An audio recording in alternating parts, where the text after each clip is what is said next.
And now, ladies and gentlemen, please welcome your hosts for this evening, Ms. Minnie Mathur and Mr. Cyrus Sahukar.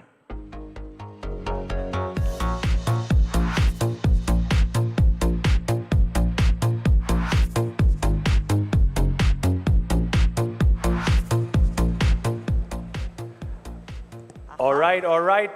Thank you all so much for being here.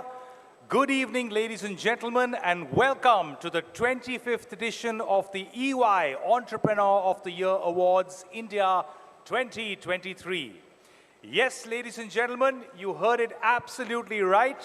This is the 25th edition of the EY Entrepreneur of the Year Awards India. 25 years. That is truly astounding, Cyrus. And just to give you an idea of how incredible that is, in Bollywood, when we say a hit Silver Jubilee film, we mean 25 weeks. This is 25 years. It is absolutely crazy. But honestly, you know, Cyrus, just look at the size of this room. It's massive. It's massive. It's just about as large as the Entella kitchen, would you say? It is. It is? I personally have been there, and I promise you it is. Just about. But 25 years, man. 25 years, Minnie, is a really, really long time. Even our problems were completely different 25 years ago.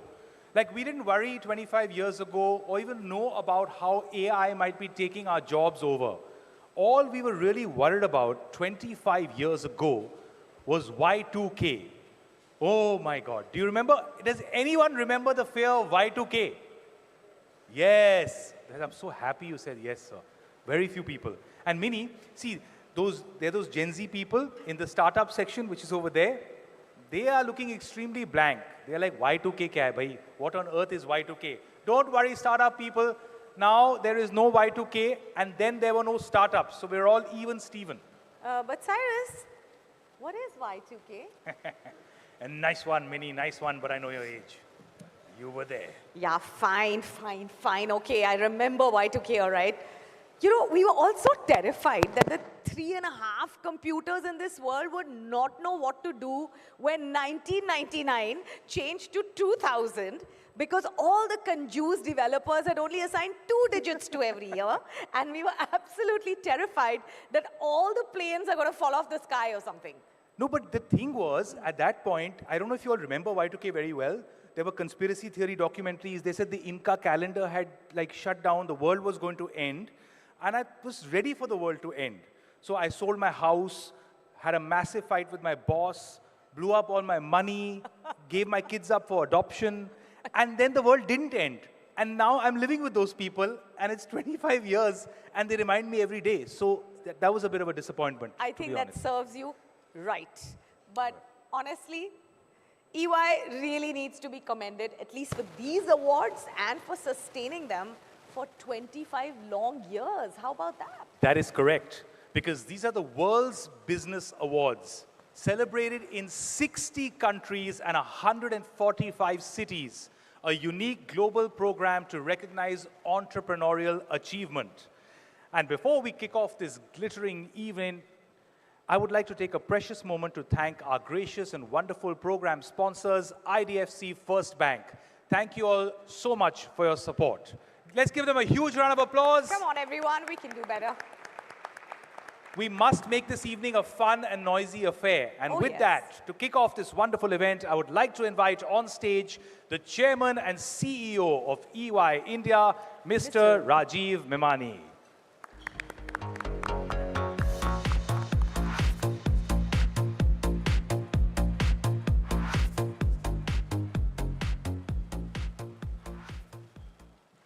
Thanks, Cyrus. Thanks, Minnie. Thank you very much. It is really one of my great privileges to welcome you to this special 25th anniversary of the EY Entrepreneur of the Year Awards in India. I know there are many demands on your time, and I deeply appreciate your presence here. Ladies and gentlemen, with your patronage, EOY Awards are not only amongst the first, but also one of the most coveted business awards in India. These are the only global awards where the winner represents the country at the prestigious World Entrepreneur of the Year Awards held in Monte Carlo every year. We have had 3 Indians who have gone on to win the World Entrepreneur of the Year, and one of them, Uday Kotak, is with us today. Thank you so much, Uday. The genesis of the EOY Awards in India, which we started 25 years back, laid in our belief that entrepreneurship, both globally and here at home, would be integral to nations' social and economic development. And undeniably, entrepreneurship has been one of our biggest force multipliers for this country. And it has really been a privilege to celebrate and see the unleashing of Indian entrepreneurship over the past 25 years. Coming back to today's ceremony, gracing this evening, we have one of our most accomplished ministers and our chief guest for today, Shri Ashwini Vaishnavji. Thank you so much, sir. He is the Honorable Minister for Railways, Communications, IT, and Electronics. And I know what I'm going to say, all of you who had the privilege of dealing with him, this will not come as a news to you. But in just 3 years, he has solved long pending problems of the telecom industry. He has laid the roadmap for India becoming a manufacturing hub, electronics manufacturing hub, and a semiconductor and artificial intelligence superpower. But most importantly, and I don't know, sir, whether this is right and appropriate to say or not, it's the transformation of the Indian railways that has caught the budget makers' attention. Thanks a lot. I know how demanding your time is, and I know how busy season this is. But really, thank you so much for coming to Bombay and spending the evening here with us. As always, I would like to thank the real custodians of the EOY Awards, our esteemed jury members. They immensely raised the stature and capability and credibility of the EOY program. And I'm delighted to welcome our jury chair of 2023, Mr. K.V. Kamath, and other jury members who are here, Mr. Sanjeev Bajaj, Dilip Sanghvi, Mr. Sajan Jindal, Falguni, Suni Sharma, Shailendra Singh, Gaurav Trehan, and Ranjan Pai. They are very credible names in Indian industry and have spent their time in really trying to select the best from the very best. Most of them are here today, and I'm grateful for them for coming. Ladies and gentlemen, there are 2 awardees whom the jury has nominated this year. N. Chandrasekhan, or Chandra, who has been awarded the Special Jury Award, is a professional par excellence. If entrepreneurship is about audacious thinking, world-class execution, and the ability to transform organizations, Chandra embodies each of these qualities with inspiring humility. Thank you so much, Chandra. Thank you so much for coming. Really appreciate it. Venu Srinivasan is a Lifetime Achievement Award winner. We'll see his video film later on. He has really built a world-class company based on manufacturing excellence and innovation. He is the first Indian industrialist to be conferred the Deming Distinguished Services Award for his contributions to total quality management. My heartiest congratulations to both Chandra and Venu. And finally, a big congratulations to all our award finalists. You exemplify the qualities of entrepreneurship. All of you are winners with the impact that you have created by scaling and transforming your businesses and creating niche segments where none of them existed. All of you have really created phenomenal enterprises and contributed vastly to this country. And now let's move to the centerpiece of today's evening, the award ceremony, and we will begin by watching the 25-year journey of the EOY Awards. Please sit back and enjoy the evening, and let's have fun. Thank you very much. Welcome to Ernst & Young India's first Entrepreneur of the Year Awards ceremony.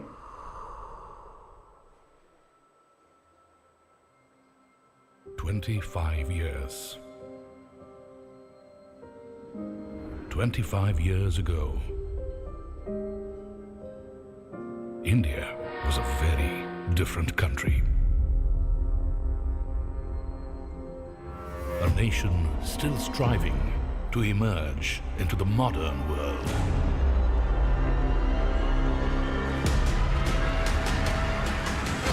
it was into this India that EY launched its Entrepreneur of the Year Awards. To build, encourage, foster, and recognize great entrepreneurship. Receiving the award from such an eminent jury will propel further entrepreneurial spirit in all of us. I'm very grateful to Ernst & Young for this privilege, for this award. It's big for me because it's not Businessman of the Year, it's Entrepreneur of the Year. Something like this clearly strongly encourages entrepreneurship in a country where entrepreneurship can have a tremendous impact. We've always taken a long-term view of life and business, never taken shortcuts. The entire focus always remains in India. How do we grow India? How do we develop business in India? India has no business to be poor. This application of science and technology is required to everything. I've been fortunate to be there during these very exciting years. Let me thank EY for unearthing the entrepreneurship in executing the space missions. I accept this award on behalf of 1.2 billion Indians in all humility.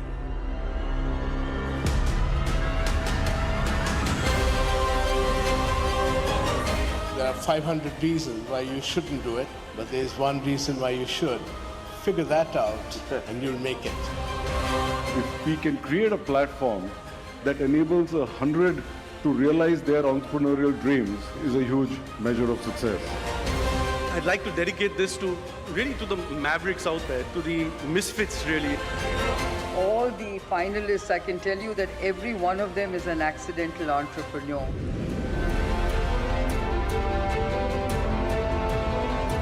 These are the extraordinary men and women who, through their relentless innovation and resilience, have transformed their industries, employed millions of their fellow Indians, and made India a global force to reckon with. These are truly the builders of a better India. So as an entrepreneur, you never take no for an answer. Believing in our dreams is what has brought us to this journey. Let us continue to innovate and let us never forget the privilege and the responsibility that comes with being an entrepreneur. Today, 25 years later, the EY Entrepreneur of the Year Awards have become an award to covet and cherish for a lifetime.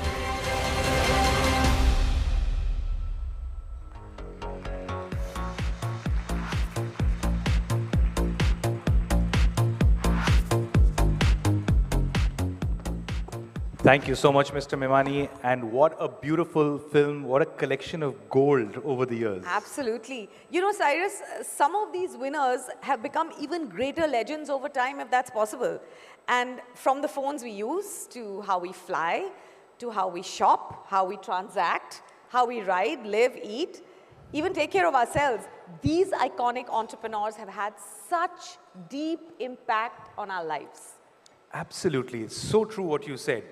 And now with that, ladies and gentlemen, at the core of our awards tonight is a group of men and women who have done a very difficult job. From the hundreds of nominations that we received, they had the unenviable task of deciding tonight's finalists and winners. They are our jury. Yes, so ladies and gentlemen, let's take a look at our jury and hear their thoughts on film.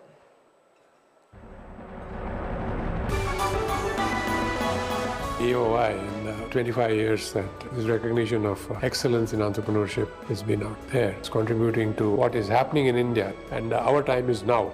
And the program has helped raise awareness of importance of entrepreneurship, and significant growth of GDP in India will be driven by entrepreneurs. This is now allowing 1,000 more flowers to bloom. And many of the people who were awarded have now become global businesses. And it's really helped the country a lot. There is a sea change in how we look at and count the people who are building India of tomorrow. The process is quite comprehensive and quite demanding. And I think it was very clear that the group was looking for companies that could succeed in the long term. We had very healthy debates, different way of looking at companies. It was a very, very, very tough discussion. I wish each and every entrepreneur who has been recognized all the best for the future.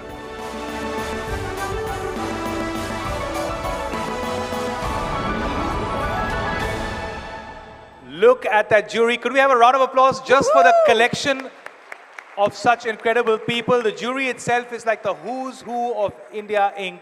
Super impressed. Absolutely. Cyrus, if you think this was impressive, wait till you see what we have in store for next. I'm excited. I can't wait.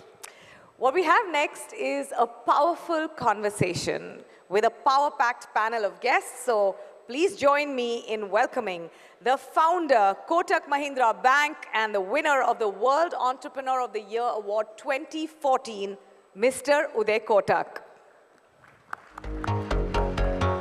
And joining Mr. Kotak is Chairman and Managing Director, Bajaj Finserv, and winner of the EY Entrepreneur of the Year Award 2017, Mr. Sanjeev Bajaj. The Chairman, JSW Group, and the winner of the EY Entrepreneur of the Year Award 2022, Mr. Sajjan Jindal. And to host this panel, ladies and gentlemen, please welcome the Managing Editor of CNBC TV 18, the one and only Ms. Shireen Bhan.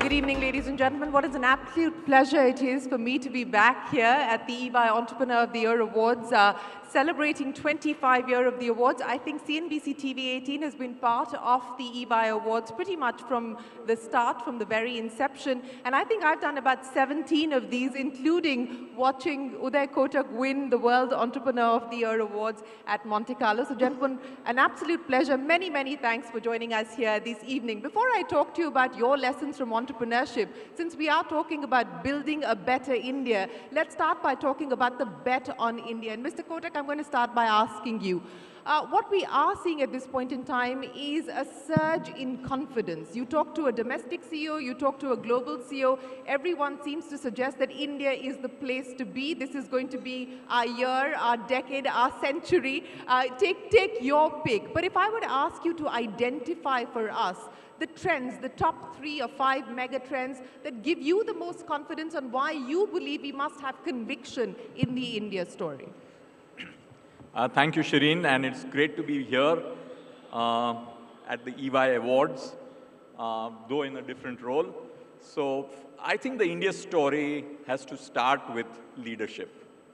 We have an amazing leadership at the country level, and under Prime Minister Modi, we are really surging forward as a very stable, sustainable country.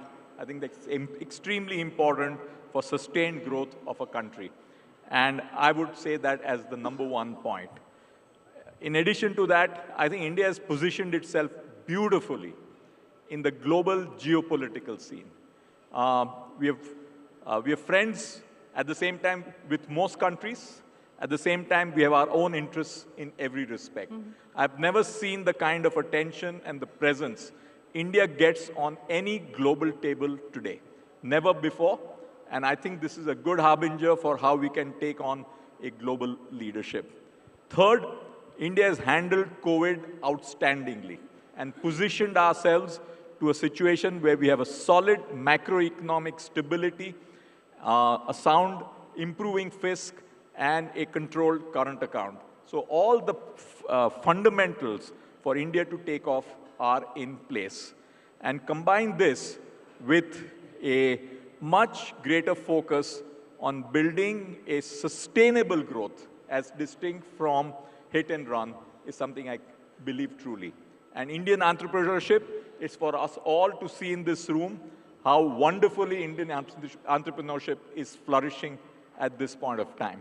Having said that, I do believe that India needs to be like that good batsman and not make bad shots from here, but build a long innings. Think about this as a long-term... As a test match and not T20? I would much rather have it. I'm a great believer in cricket. I love test cricket, but let's not make it T20, at least a one-day match.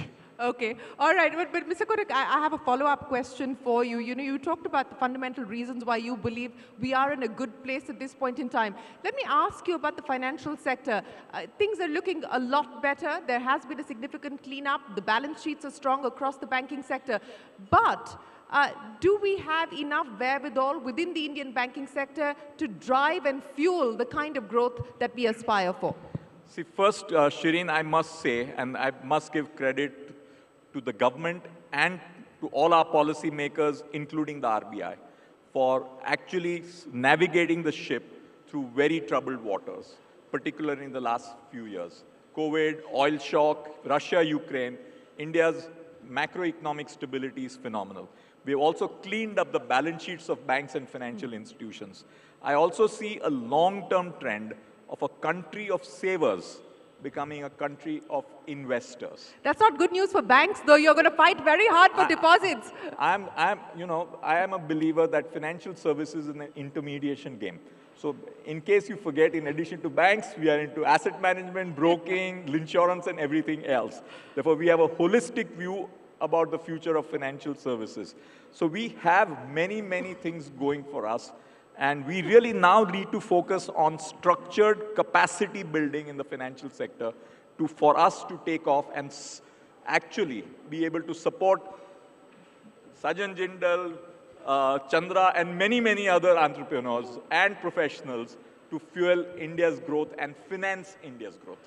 Well, speaking of financing India's growth, and Sanjeev Bajaj, let me link this to the kind of growth that you've seen as far as your own company is concerned just in the last 5 years. And to borrow from Mr. Kotak, it really has been a takeoff. I mean, assets under management have gone from, what, 50,000 crore rupees now to over 3 lakh crore rupees at this point in time.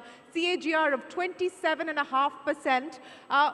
If you were to extrapolate the kind of growth that you have seen within the company, as well as the potential for growth that you see for the economy, what are we talking about? I mean, what could AUM possibly look like over the next 5 years? So, it's tough to follow after somebody like Uday. But let me start by saying that everything Uday has talked about, we've tried to execute. And that's the opportunity that India presents. And even though we've been fortunate to be in a position with a large focus on consumer lending and lending to SMEs to get to the size that we have, we think we get to work every day believing, like Bezos said once, it's day one. Because there is just so much more opportunity out there. And to this point, you have to be sensible. We are eventually in the risk business. We have to understand how to manage risk. But if you do things sensibly, there is so much opportunity the country offers us. And very much like with Kotak, we are now present across lending, insurance, more recently asset management. We have digital platforms in health. And in each of these, we are seeing tremendous opportunity going ahead. So to your question, I think the sky's the limit. As long as you're sensible about it, there will always be cycles. We have to keep in mind, we are living more and more in a globalized world. So business is not going to grow only in one direction. Yeah. If you have the ability to weather the storms, those businesses will come out as winners. Well, since we're talking about the ability to weather the storm, what is the single biggest risk that you foresee for India today, for your business, for instance? And, how are you trying to mitigate that risk at this point in time? So clearly, one of the biggest risks is global uncertainty. And if it weren't for that, our economy would have been growing even faster. Unfortunately, there is no visibility to that end. We are talking of not a hard landing in the West, but there is still a landing. Technically, the UK is in maybe a soft recession. We are talking about 2 significant wars, the impact that has. India is just getting ready and arming itself with significant exports. Look at what the exports were till 6 months ago for the last 2 years. Yeah. But gradually those are tempering right now because eventually those markets have to be able to buy what you're producing. So to me, that is the single biggest risk we have. Yeah, the geopolitical risk is a real one at this point in time. Mr. Jindal, let's talk about the big bets. And you're making a big bet, a 40,000 crore rupee bet that you've decided to make in the state of Odisha to try and build out the EV ecosystem. Now you're diversifying completely away from businesses that you're in and businesses that you understand. Explain to me as an entrepreneur what it takes to make that kind of a bet, what it takes to make that or take that kind of a risk as well. So that's what is an entrepreneur, right? Where you look at the opportunity and then try to grab that opportunity. That is what is important. So today, India is passing through a phase where whatever you want to do, whatever you can do, you will be successful if you do it rightly. So, and I believe very strongly in that, and I really believe this, the shift from a ICE car to a electric car or electric mobility, I really believe in it because we have our own electricity in this country. We have, God has given us enough sun, wind, we can create renewable power. We don't have fuel oil and we have to depend all the time on importing fuel oil. So I think we need to really push the pedal to convert our country into an electric mobility country.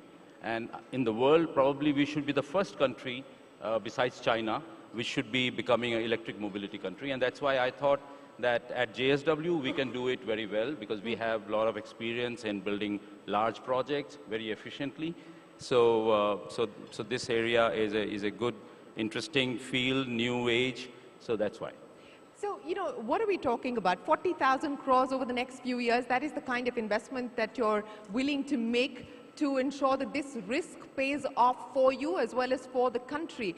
But you know what we have seen previously, and especially through the down cycle of 2008, is many companies, many corporations leverage their balance sheets to diversify into businesses that they didn't have the capabilities of getting into. So as you go about entering a completely new business, how are you ensuring that you create the moats in place so that this bet pays off?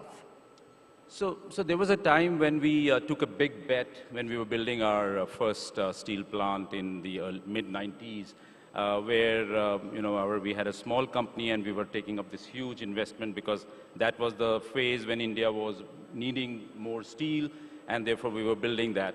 But today, as a group, we are at a much different stage, and investing 40,000 crore risk is not that big a risk. It's maybe 5% of our total group size, whereas at that time it was 300% of the group size which we took. So if we could sail through that, then this is like, it's not an issue. It's not an issue. Mr. Kotak, you know, one of the issues that I would imagine that everyone in this room in a different context will need to address at some point in time, and an issue that you've had to address as well, is transition. As an entrepreneur, as an owner and a manager, what has been the compass, what has been the guiding principles for you as you negotiate what is often a very challenging, complex task of letting go? Very easy. The institution is more important than any individual. As long as you keep that compass in mind and focus on the institution and what's right for the institution, the individuals can come and go, but the institution must sustain, grow over a long period of time. You look at the history of some of the biggest successes in the world, in the financial sector. A JP Morgan, there was a Mr. JP Morgan once upon a time. He's dead and gone, but the institution JP Morgan has sustained over a long period of time. Therefore, you aspire to create things which outlive you, and that's the key focus for me as an individual in the context of the institution Kotak Mahindra. You know, this is a little bit of a backstory. So I went to see Mr. Kotak here this afternoon, and he doesn't sit at the Kotak Mahindra Bank building anymore. He sits in a different building, and I walked in there and I said, when did you decide to move to this building? And he said the very next day after he stepped down. But how hard was that decision to actually move out of what has been home essentially for you for 3 decades? I can assure you I'm enjoying the freedom of being a private citizen for a change rather than being a regulated person. It's great fun, I can assure you. Sanjeev Bajaj, you're still a regulated person at this point in time, but if I were to ask you, you know, the triumphs as well as the tribulations of scale, I just pointed out, going from 50,000 to over 3 lakh crore rupees in 5 years, it brings with it its own challenges and its own complexities. How do you ensure that as you scale up, the organization continues to remain compliant, continues to remain agile, continues to remain nimble? What has been the secret sauce of ensuring that that happens? So I can't give you all the ingredients right now, but let me share a few. One, very clearly, you have to overmanage compliance and risk. As you get larger, you have no choice because you have tens of millions of customers dependent on you, you have borrowers, and you have the regulator. I actually believe that if you get your compliance right, that can be a competitive advantage, and that's how we look at it. Second is, in a fast-growing business, we've always looked at our young stars and moved them across business lines, between business and functions, almost every 18 months. By giving them greater exposure, for the business guy to understand after spending a time in risk or operations or even an internal audit, they understand how to run a business. They understand what it takes. So a sales guy is not necessarily just a sales guy. They also see the opportunity that they have within the company, because those that get this greater exposure and do well naturally end up standing first in line when there's a larger opportunity that comes up. And lastly, what I would say is you have to keep performing for today, and especially those that are listed companies, you're performing for today, for next month, for the next quarter. Every quarter, yeah. But you also have to keep focusing on transforming the business. We are in a very competitive world. The digital world is affecting everybody, and especially few businesses like ours are even more affected, and you have to keep transforming while you're performing. Transforming while you're performing. Sajjan Jindal, you know, one of the things that I want to discuss with you, and I would imagine that many people in this room are contemplating that as well, global, going global. As we talk about India integrating itself with the global supply chain, as we talk about India moving up in the value chain, you know, the aspiration of Indian business to truly go global. You do have a global business at this point in time. Is that something that you want to bolster, or given the size of the domestic opportunity today, do you believe that more and more Indian businesses are going to focus much more on India? Yeah, so there are two points here. One is whether Indian corporations can become global. That means you go outside India and manufacture outside or do businesses outside India. So I'm very much for that. I mean, Indian companies must become multinationals. And so that's one part. But second part is that can Indian corporations become global size in that particular field? For example, I'm in steel. Can I be one of the leading steel companies in the world? So you're 38 million tons today. Yeah. What are you going to be in 5 years? No, I don't know, but I don't know. I don't want to say that. But can I be? Why not? No, I mean, what I mean to say is, can I be a global leader in steel industry? Can there be a company which is in aluminium, which is a global leader in the world, largest in the world? Can we have 10 or 12 or 15 or 20 companies becoming global leaders from India and producing in India? So this is something which we really need to do as a country, and I'm sure we can do that. So we just need to put our minds together to become global leaders. What is the single biggest impediment in being able to achieve that? Thought process. We just have to think that we want to be global leader, because we have... So think big. Think big. We have the very big market, one of the largest markets, growing market. So we have to think big and think global. And we have to think like this, that we have to be #1 in the world, we out of India. Number one in the world out of India, Mr. Kotak, what will it take to create not just world-class companies, but world-sized companies from India? I think it will require a very significant institutionalization process of corporate India. There are groups and companies which are moving in that direction, but it will require a completely different mindset to get to that scale. And innovation. You just need to look at what happened yesterday in the US. In one day, the movement in NVIDIA, the stock price movement in NVIDIA is larger than the largest group or the largest company's total market cap in India. For us to get scale, if I've really got to think about one country which does it better than anybody else, it's the United States. And it's free markets, strong institutions, I hope they remain there, and you really build something which really flourishes entrepreneurship and creativity, and combine it with process and professionalism. That's how you build scale and size and sustainably, not hit and run. Not hit and run. I don't want to get in the way of dinner and the awards. Let me get wrap-up comments from each one of you. And Sanjeev, I'm going to start by asking you, what is the best piece of advice that you got as an entrepreneur, and what is the advice that you would leave here with? There are many young startups in this room as well as many young entrepreneurs. What's the piece of advice that you would leave them with? Okay, so that I'm being put on the line over here. The other two can think. But a lot of good advice. Single most important thing is get out of bed every morning knowing you can make a difference, you can conquer the world.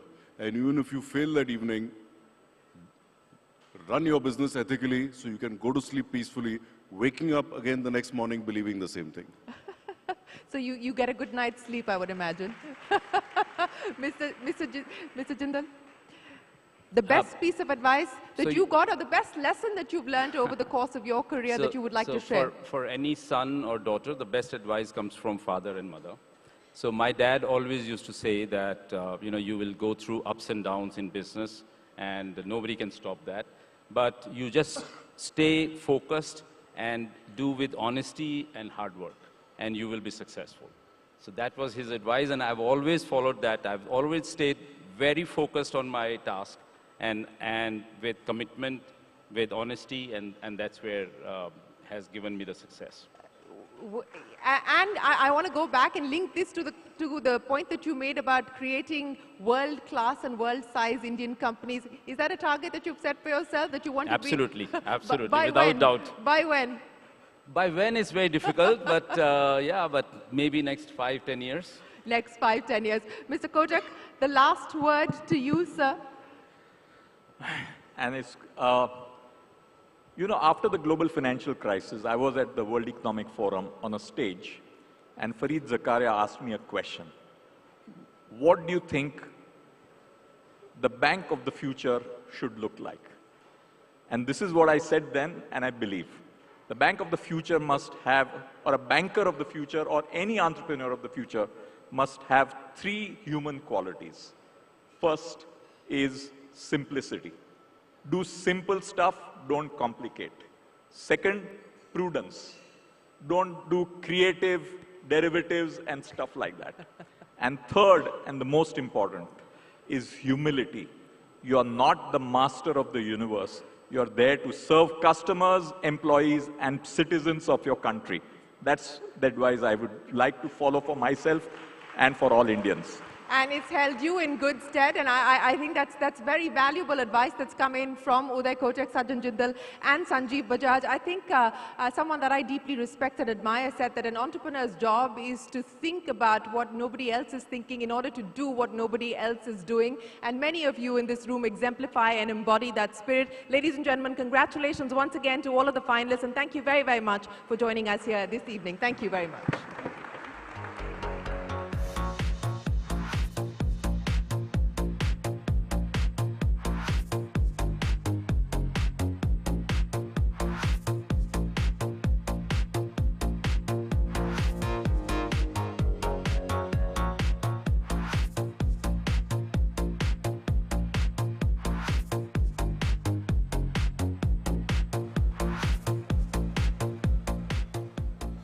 Wow, that was a super panel, truly insightful. Wasn't it, Cyrus? And I'd just like to thank, of course, the postscript, and please join me in giving a very warm round of thank you applause to Mr. Uday Kotak, Mr. Sanjeev Bajaj, Mr. Sajan Jindal, and Shireen Bhan, you star. Thank you so much. This was great. What blows my mind about panel discussions is the politeness. The way these stalwarts, these geniuses, these super powerful people are so polite. Like, look at this. If I had a simple panel discussion in my family around a dining table, it would sound like World War III has erupted. Everyone is hurt. Everyone is arguing about everything at the same time. Which is why I would like to truly do something, Mini, in my life once. I would like to bring my entire family here and then have our dinner moderated by Shireen Bhan. So that we can finally decide on some things in our life. It's been years. But you know, Cyrus, mark my words. Once your net worth is in billions, nobody argues with you. So just work on that, will you? A couple of lifetimes. How happy this gentleman is. Yeah. Let's give it a round of applause. Now, I got a long way to go. I know, but you'll get there. But ladies and gentlemen, it's now our great honor to invite on stage our chief guest for the EY Entrepreneur of the Year Awards 2023, the Honorable Minister for Railways, Communications, Electronics and Information Technology, Government of India, Shri Ashwini Vaishnav. Give him a huge round of applause.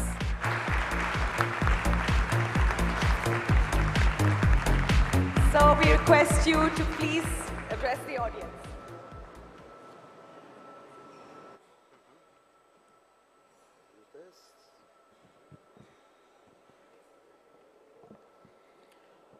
Mr. Memani, members of the jury, and all the captains of industry and some of the finest entrepreneurs collected here, I wish you all a very good evening.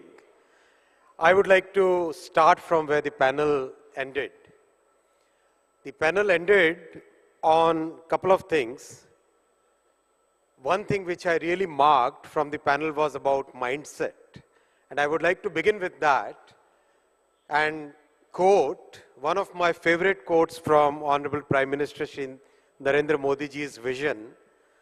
He always tells us, mind is never a problem. Mindset is. Mind is never a problem. Mindset is. If we change the mindset, we can achieve really big things. If we have a positive, a solution-oriented, a forward-looking mindset, no problem in the world can ever be there in front of us, can remain as a problem. We can solve every problem that we face. So I would like to I took Mr. Memani's permission to take more than 10 minutes, which was there on the schedule. I would like to share what is the India story as we see from within, so that you can also be on the same page as we are seeing. We have a leadership, we have a Prime Minister who is decisive, clear thinker, absolutely forward-looking, very clear in his goals, where he wants the country to be by 2047. He works diligently, he thinks ahead, and he makes us also do exactly the same thing. He is a very tough boss. You achieve up to here, and he'll say, okay, but why can't you do like this? If you do up to this, and then he'll say no. So now we have started looking at the roof. So things are I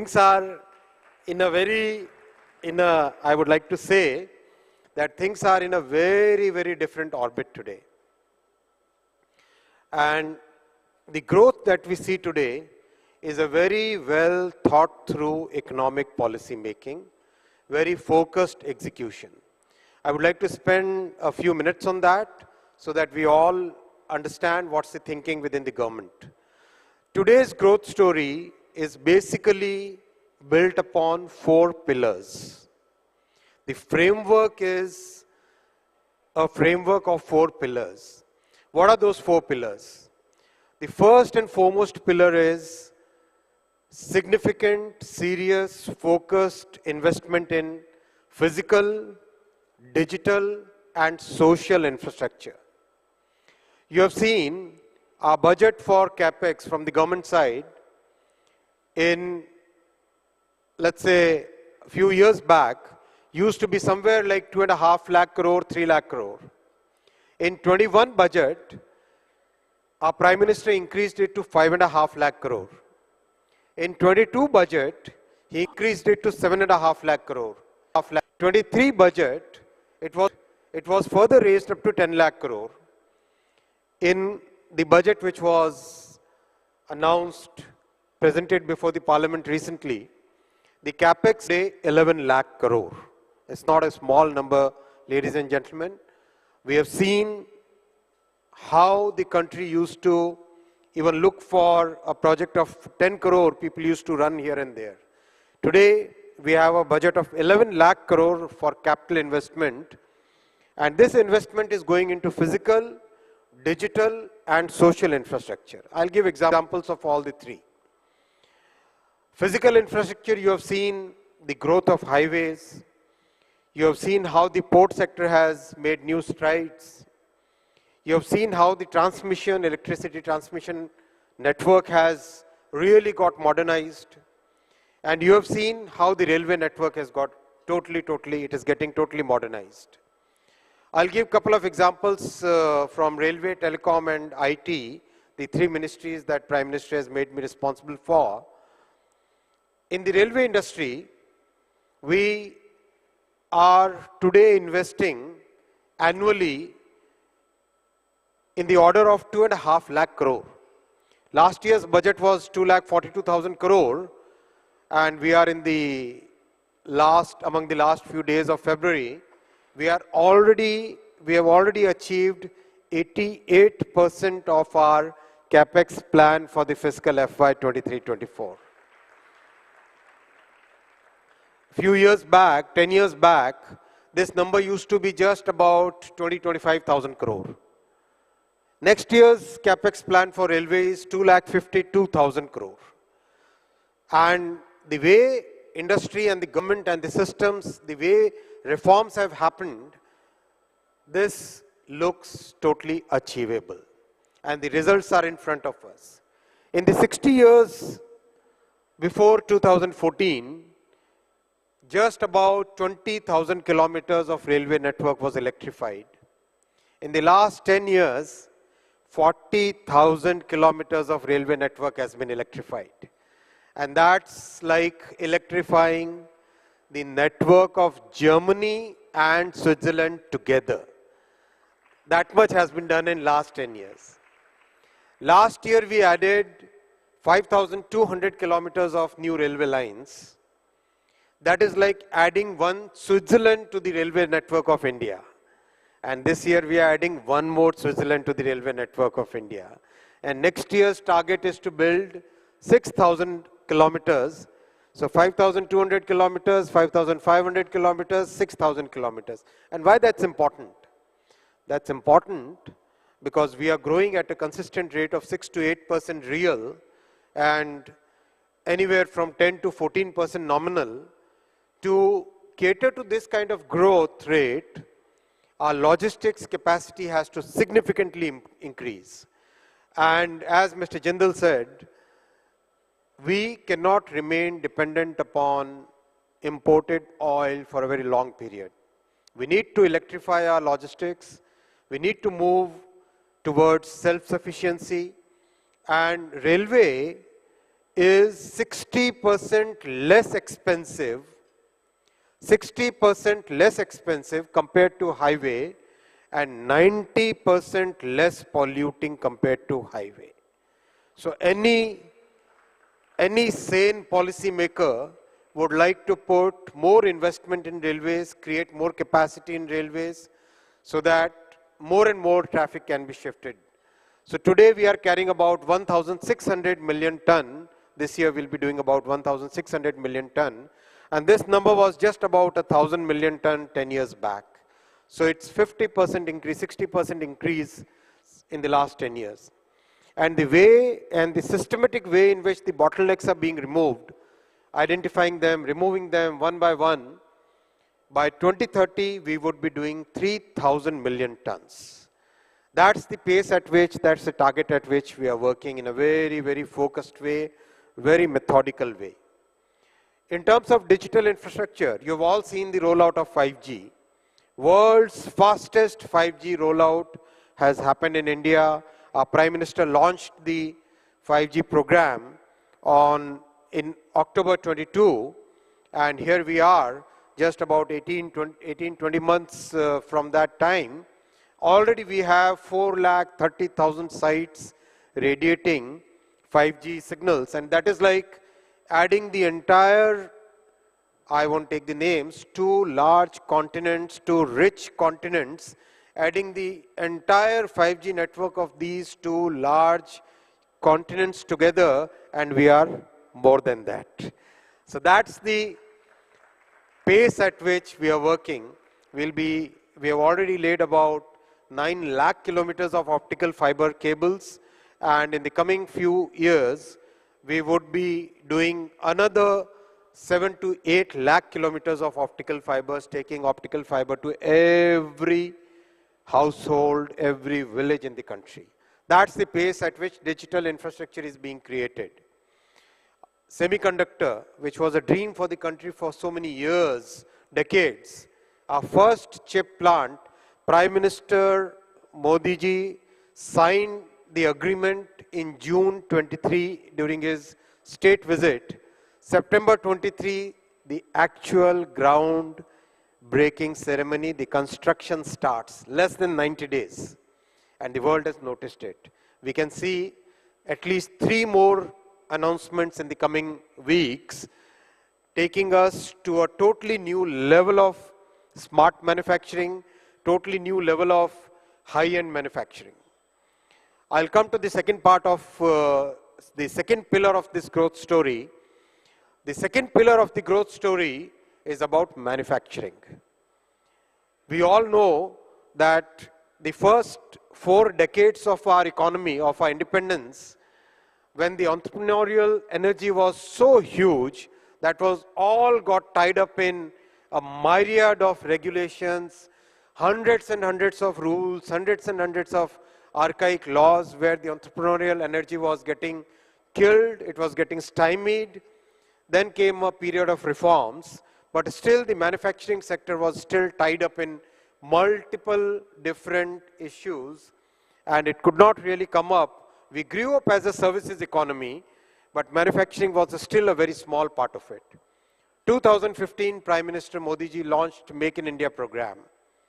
And the Make in India program was aimed at making very focused interventions in manufacturing activities and bring results which can really, as Mr. Jindal said, as one of the panelists said, Mr. Kotak said, how can we be really the top in the world, really the best in the world in some of the selected industries. So that's the focus, and we have seen the results. 10 years ago, electronics manufacturing was minuscule. Today it is $110 billion. Mobile manufacturing was minuscule. Today, already we are crossing about $50 billion of mobile manufacturing. Our exports of mobile is now touching about 12 or 13 billion US. And in coming few years, we should be looking at 3 times this manufacturing and 3 times this export. We used to import 98% of the mobile phones that were used, and today 99.1% of the mobile phones used in India are actually made in India.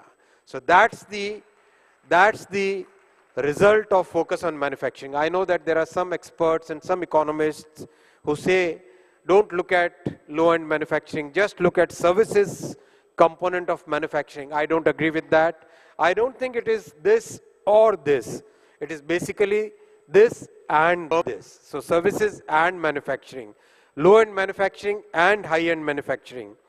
Because we have a very large labor pool, we need to generate employment, we need to really focus on creating more and more opportunities for every segment of the population.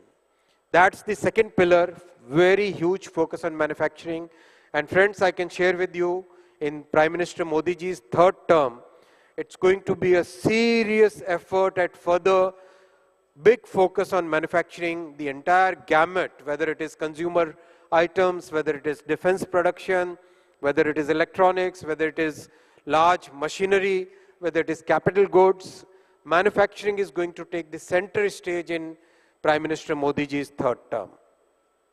I'll come to the third pillar of this growth story. The third pillar is about inclusive growth. We as a country have a hugely diverse population in terms of our culture, our language, our incomes, our different parts of the country are at different stages of development. What we see here in Mumbai may not be true in other parts of the country. So we need to really make sure that every section of the society feels included in this growth story. And that's what our Prime Minister has right from day one focused when he said that Meri Sarkar Garibon ko samarpit hai. When he started his journey at the hem of the country, when he took the responsibility of the country in 2014, he very clearly enunciated it and he executed it. Where would you find an example of inclusive growth where 11 crore people living in rural India get their toilets built in the houses? Many of us would not even imagine a life without a toilet, right? But these were the households which needed this level of sanitation and hygiene, and they got it.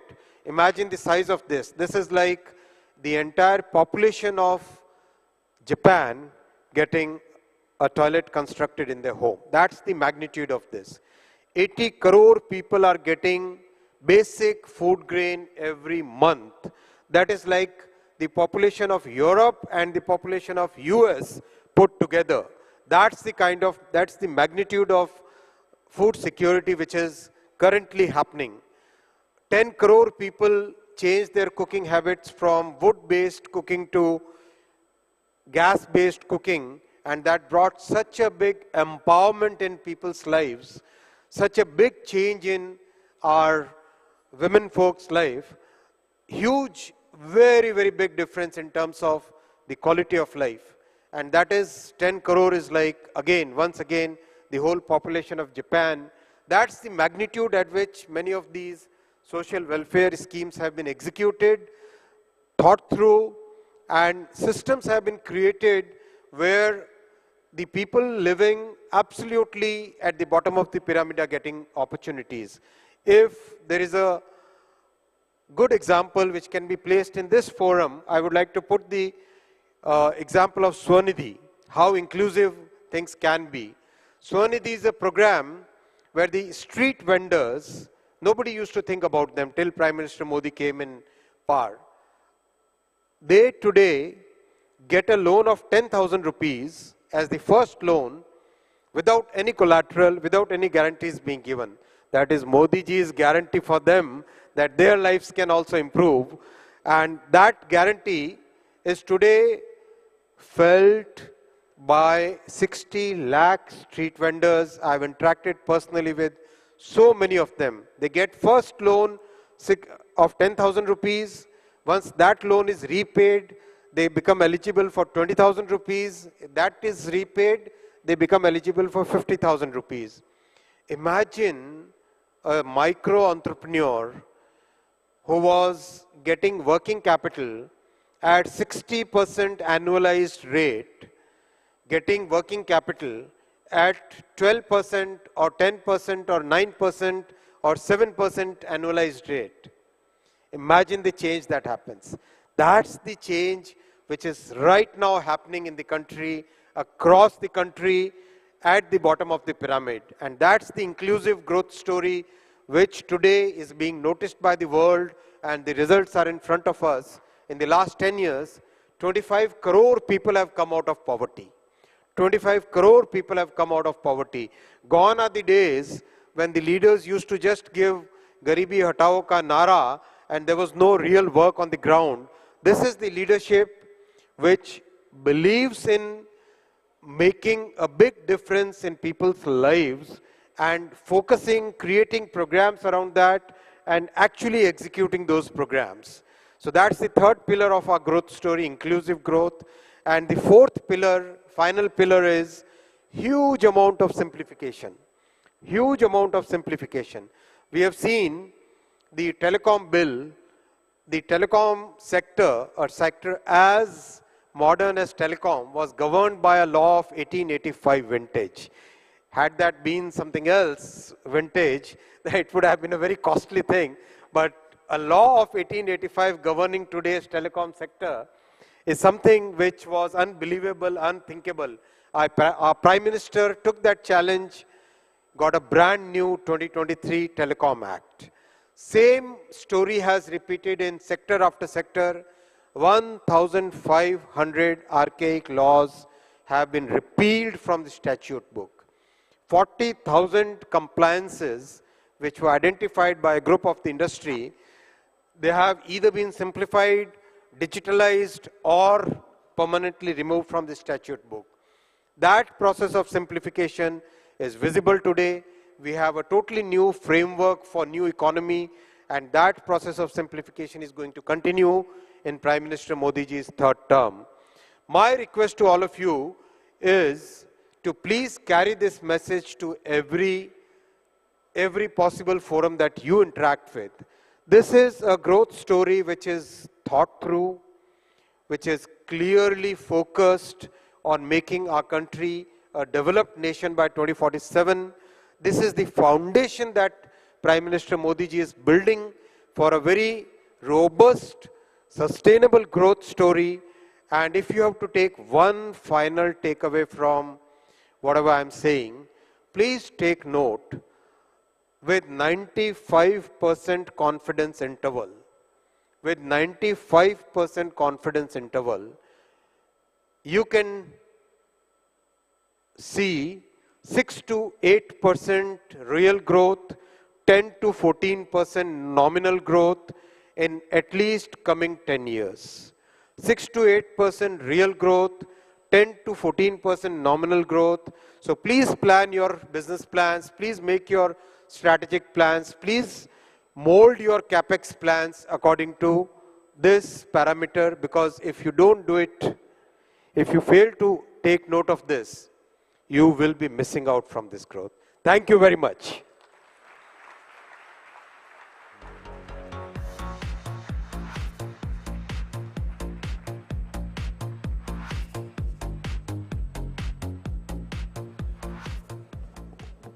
Thank you so much, Sri Vaishnav. It's always a privilege to hear you speak. And with that, sir, I know you walked off stage, but I'm going to request you to please grace the stage. Yes, please, please. He's had a long one. This is a brilliant long one. Yeah. But a man's got to do what he's got to do, right? But thank you so much. It's just lovely to have you here. It's wonderful to hear you speak. I'm going to request you to please remain on stage. And with that, I'd also request Mr. Rajiv Memani and our jury chair, former chairman, ICICI Bank, and chairman, Jio Financial Services, Mr. K.V. Kamath. Sir, it's wonderful to have you here. I did my first show, and Mr. Kamath was there, and I can't tell you how kind and wonderful he was to me. The privilege. And I've been a fan ever since, so good evening, sir. Yes, quite the urban legend. Please give these gentlemen a very warm round of applause.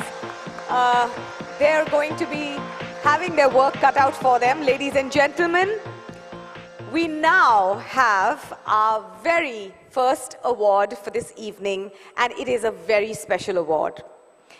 It is for an entrepreneur handpicked by our esteemed jury for his extraordinary contribution to his organization and the nation. And this is the Special Jury Award. And with that, I would like to now invite on stage our jury member, Mr. Sanjeev Bajaj, to please grace the stage and read out the citation for this award and announce the winner.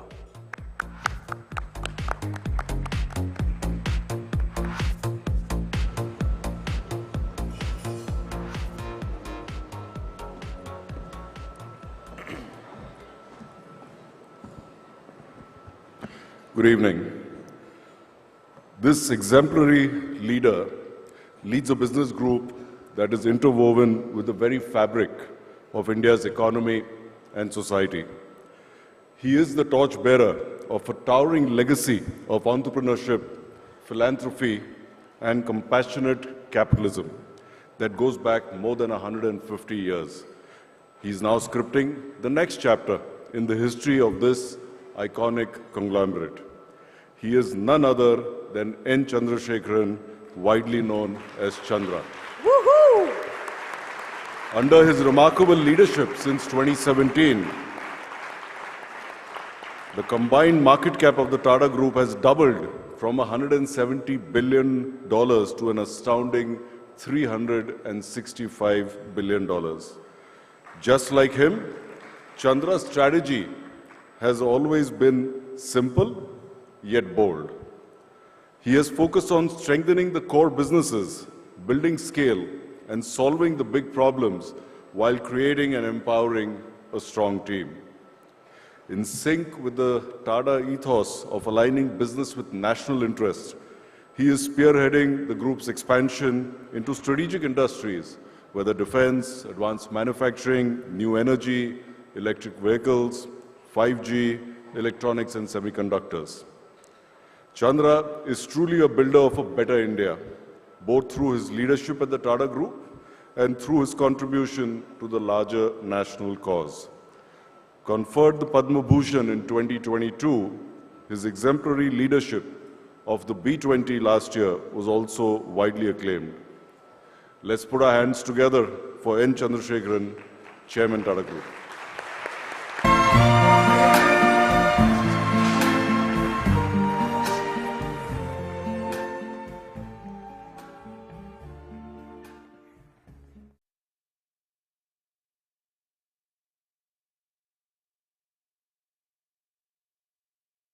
Sir. Congratulations, sir. We're going to request you to please say a few words. Huge round of applause, please.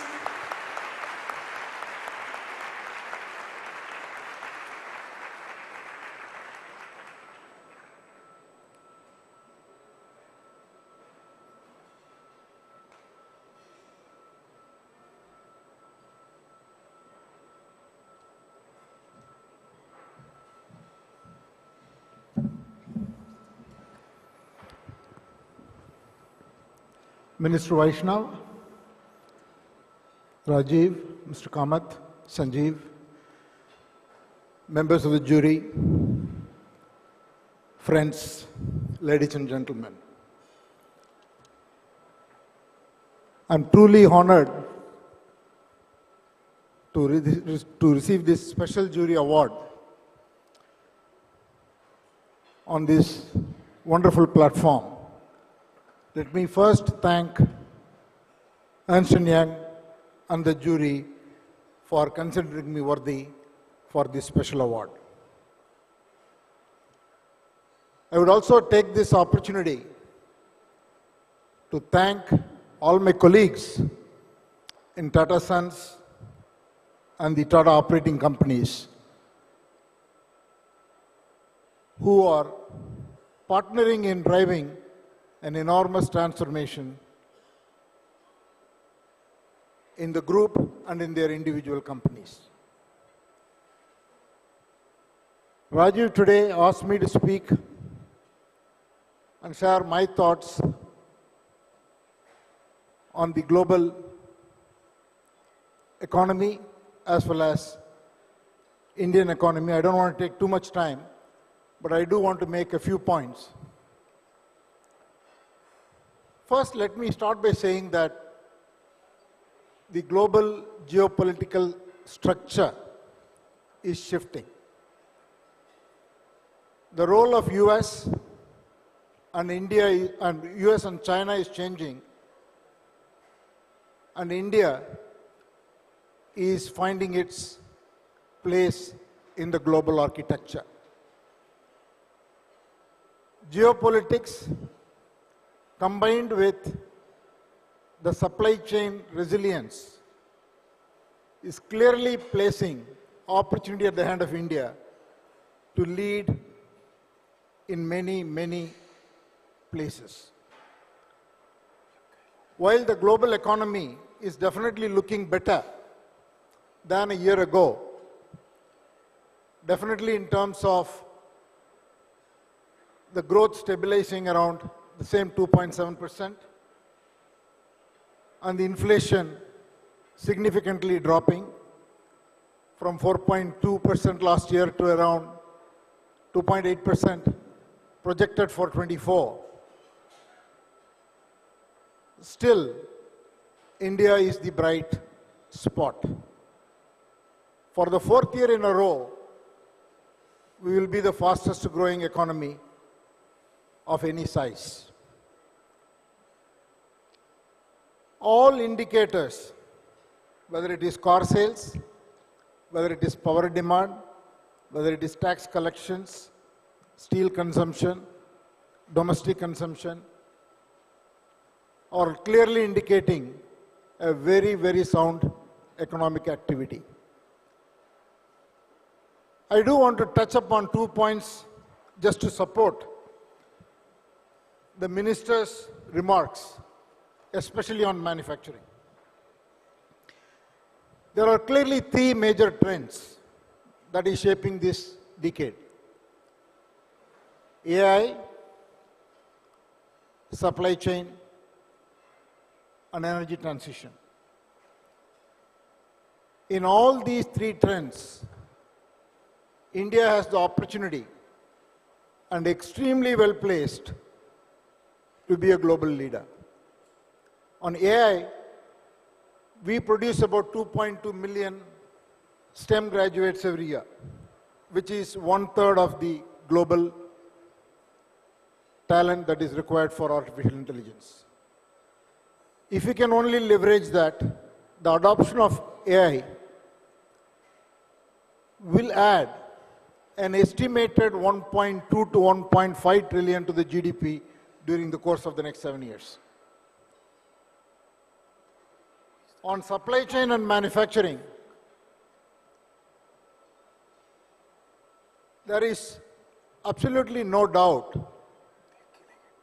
that the manufacturing industry as a whole is transforming globally towards advanced manufacturing, tech manufacturing, in whichever way you want to call it. India's high value added exports last year was about 45% of the non-oil exports. This number used to be 20% pre-pandemic. Electronics exports is about 8%, which used to be around 2% pre-pandemic. So clearly, this trend is going to continue, and it is going to be adding a significant amount of growth. Whether it is batteries, whether it is semiconductors, or the mobile infrastructure equipment company that we are building, in all these areas, we see creation of a complete set of new ecosystems which will create a vibrant MSME sector which is not existing today. All of this is going to create tremendous opportunity of growth and job creation in the country. Those are the remarks that I thought I will highlight in support of Minister's remarks. I definitely want to thank the government for very proactive policies to promote all these sectors and especially capture the unique opportunity the world presents because of the geopolitics that exists today. Once again, I want to thank the jury and Ernst & Young for this great honor, and thank you all for listening. Ladies and gentlemen, Mr. Natarajan Chandrasekaran, winner of the Special Jury Award. Thank you so much, sir. Congratulations. It's been a real privilege hearing you speak. Thank you so much. Our next award, ladies and gentlemen, is a big one. An award for a legend among entrepreneurs. Our award is for a person whose contribution to his industry and indeed the nation goes way beyond just a single year or even a decade. Rather, his contribution extends to a lifetime. Ladies and gentlemen, this award is EY Entrepreneur of the Year Lifetime Achievement Award. May I please request our jury member, Mr. Sanjeev Bajaj, to please read out the citation and announce the winner.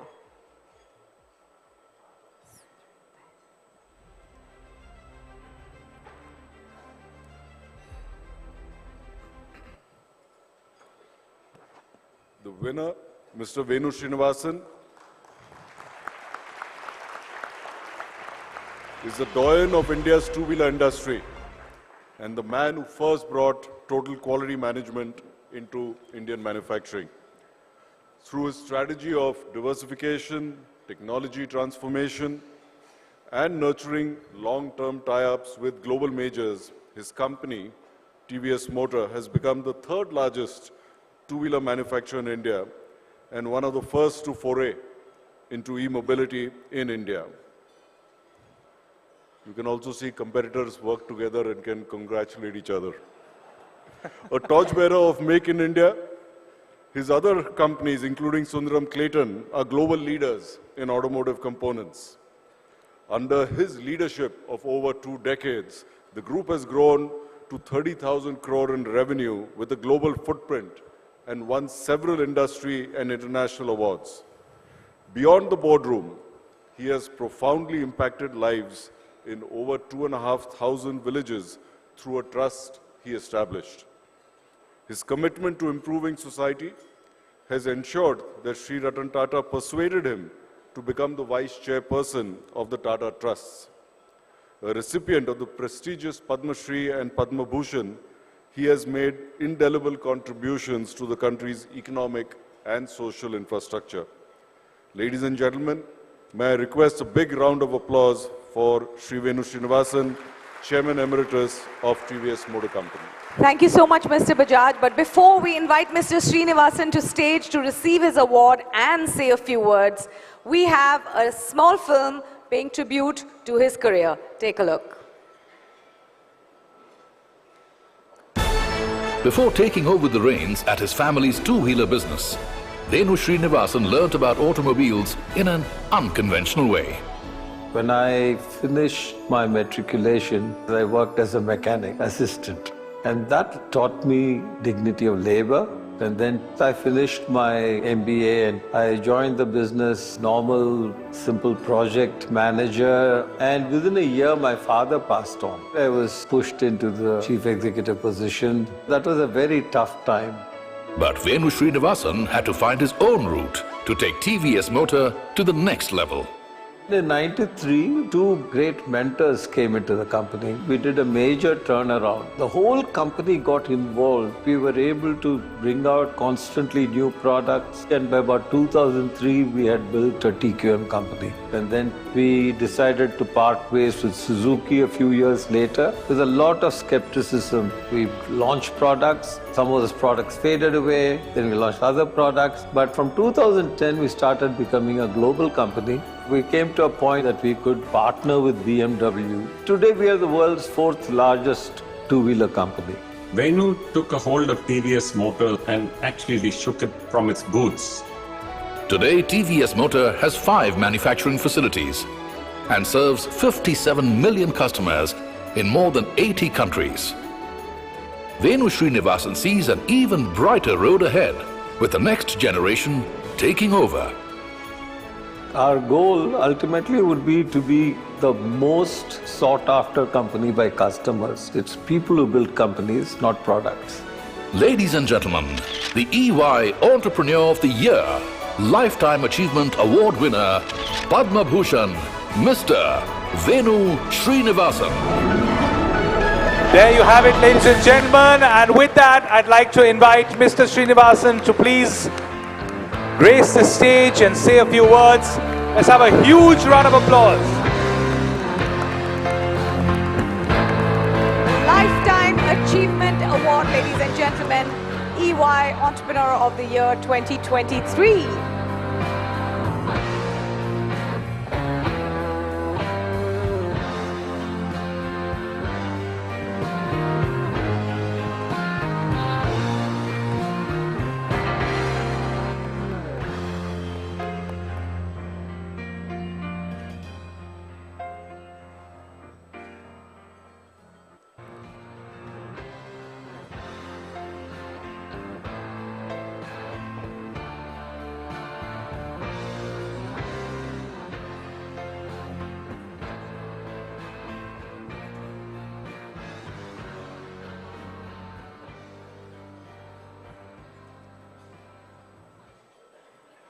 Good evening, ladies and gentlemen.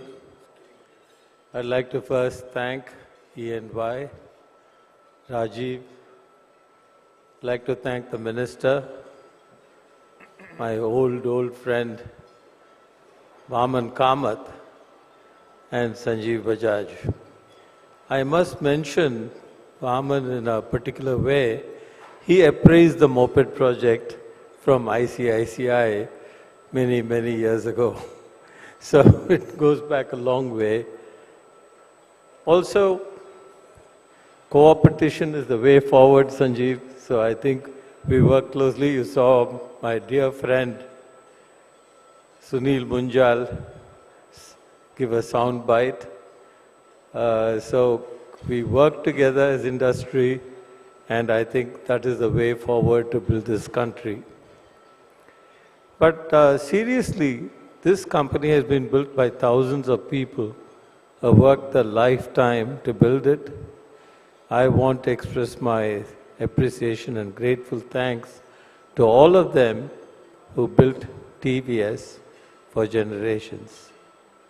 And really, I receive it on their behalf. It is not a sense of public modesty or humility, but that is the truth for every one of us. Every one of us here, entrepreneurs, have built this company based on our people. So I thank them, and once again, thank you very much to the jury for selecting me for this honor. Thank you. Thank you so much, sir. Congratulations once again. Absolutely. And with that, a big thank you to Shri Vaishnav, Mr. Memani, Mr. Kamath, and Mr. Bajaj. Thank you all for so graciously handing over these awards and reading out the citation. I request you all to please return to your seat. Thank you so much, sir. And now, ladies and gentlemen, let's get to what we call the main event. Let's introduce you to our finalists themselves. Entrepreneurs who've excelled through the year of 2023, done the extraordinary for their organizations and the country. Let's take a look at the journeys and careers of these entrepreneurs who truly are the builders of a better India. Ladies and gentlemen, the stories of our finalists in film.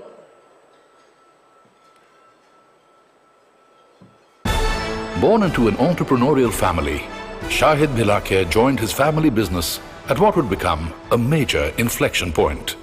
This was a time when the family was exploring. When we looked at MedTech, India was not there. We identified that this is where we want to be. We started our journey in 2007 with the formation of Meril. Our first team was less than 30 people. We were making our first drug-eluting stent, a balloon catheter, and so forth. The first time we went to market, it was with almost 120 units. It is a tiny product, but when you see an artery being opened, when the first patient is treated, the sense of joy that you feel is incredible. Encouraged by this early success, Shahid Bhilakia soon took Meril Life Sciences to the next level. We have created the transcatheter heart valve, a device that is truly life-saving in its own means. You can see an 85-year-old get back on his feet without a surgery and live a happy life. We grew from 2 products to over 100 products, adding large divisions which was endosurgery, diagnostics, and then we created the whole COVID range. Almost 30-35% of the COVID tests supplied to the country. And as COVID receded, we backward integrated even more, and we created Meril 3.0, which was the next generation structural heart devices, robotics. We grew 3 times in 3 years. Shahid's contribution to cardiology has been immense. A passionate scientist and an entrepreneur, conceiving technologies for the future. Today, with over 9,500 employees and a presence in more than 120 countries, Shahid Bhilakia believes his journey has just begun. Human life is sacred. It is important for us to be in every hospital, in every country. So our horizon is to bring Meril to the world. Ladies and gentlemen, Mr. Shahid Bhilakia.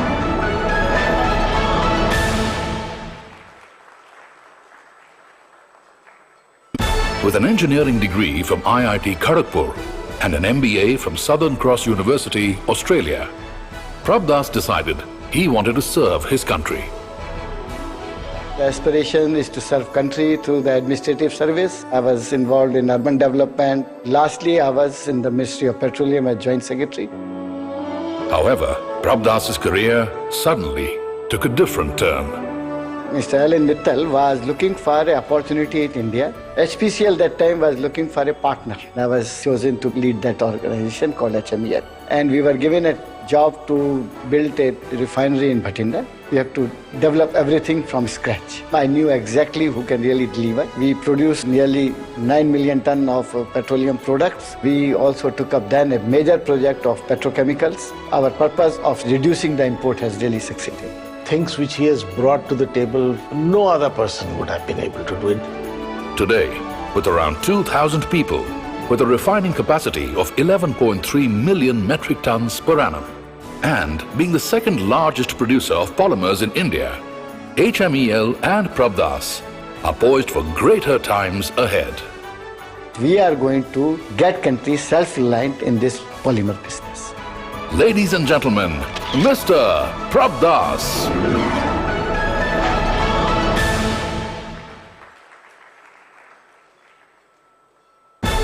After a PhD in computer science from Indiana University, USA, Dr. Anand Deshpande worked at HP Laboratories in Palo Alto until a chance encounter inspired him to return to India. There was a visit by Mr. N. Vittal. N. Vittal was the secretary at the Department of Electronics at that time. They were inviting people like me in the US and Silicon Valley to consider coming back to India and trying to do software export from India. So I came back to India in October 1990 and we had a name, Persistent Systems. So about 6 or 7 of us in a 300 square feet place. Life was very complicated. 3 governments changed within the first year. Communication facilities were horrible. We had to upload files in chunks of 30 kilobytes. I couldn't have picked a worse time to start the business, but I persisted. Then, a meeting with a friend gave Dr. Anand Deshpande his big breakthrough. One of my friends from Indiana University, she was now working at Microsoft. And she just said that there is a piece of project that nobody wants to do. So I said, hey, I'll do it. For a small company like us, to tell customers that Microsoft also works with us was a huge, huge thing. We had to differentiate ourselves. We focused on what we call outsourced product development. And we became a really good technology powerhouse. This went on till 2008. We started to focus a lot more on the customer by deploying their products and started to expand our footprint. He has tremendous hunger for raising the benchmark and build something that is going to sustain and stay. Today, with over 23,000 people, more than 375 clients globally, and a revenue of over 8,500 crore rupees, Dr. Anand Deshpande is focused on a new tomorrow. For me, I'm definitely focused on how do I help more and more entrepreneurs and jobs happen and make a difference to the extent I can. Ladies and gentlemen, Dr. Anand Deshpande.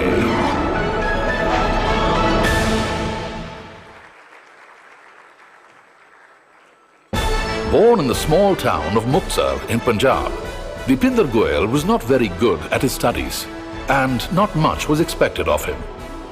I used to be the bottom of my class and a teacher gave me all the answers. I came third in class. I got a lot of love from everyone and I made it to IIT somehow. I never had a fascination towards getting a great job. I think that's why I started a food ordering website. It didn't work.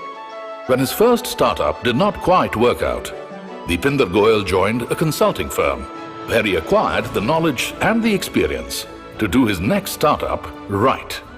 At the office, there was no menus available online. We used to pick up menu cards, scan them, put them online. Just in the spirit of service, nothing else. It was called foodebay.com. Once somebody saw a restaurant advertising on Foodebay, we got a couple more inbound calls. This became a job. So we said, let's change the brand name. So when we started Zomato, the classifieds part of the product first, India had for the first time seen a restaurant rating platform which was not biased. And VC suddenly got excited about food delivery as a space. We were always chasing until about 2020. Now we do a bit over 2 million food orders per day.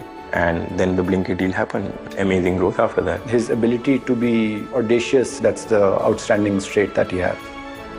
Today, with 5,000 people and services to over 800 places across India, Zomato is now a household name to be reckoned with. We're just scratching the surface right now. I want Zomato to create a legacy. Ladies and gentlemen, Mr. Deepinder Goyal.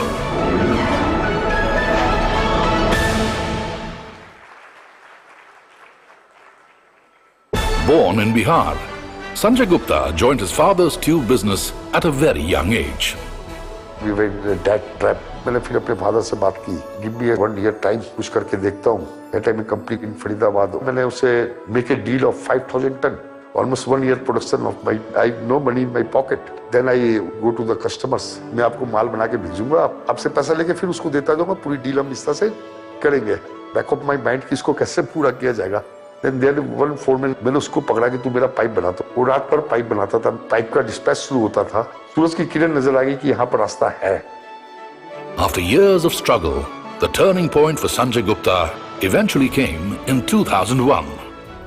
जो हमारी tube industry थी, known as a for the circular tube, this is the dying business. और India में structural tubing में there is a lot of gap. So we take a machine from company called in Japan, Kusakabe. उससे हमने काफी high speed and इस type की bill first time लगी थी. सक्सेस मिलनी शुरू होती जा रही थी. तो मैंने देखा कि उस समय JSW का प्लांट बिलाड़ी में था. दिल्ली से पाइप बनता था, वापस बेंगलोर जाता था. मैं वहीं पर मैन्युफैक्चरिंग क्यों नहीं होनी चाहिए. That time we acquired a small unit in Bangalore.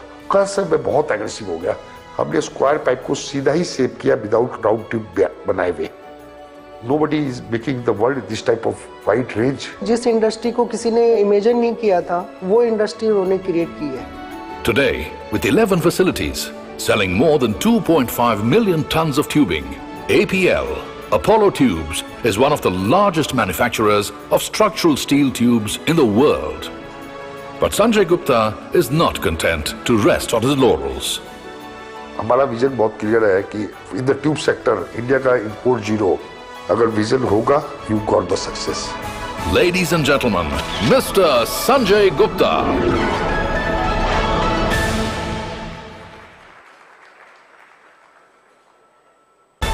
A few years ago, ICICI Bank put in place a set of strong frameworks, philosophies and cultures to help the bank consolidate and grow.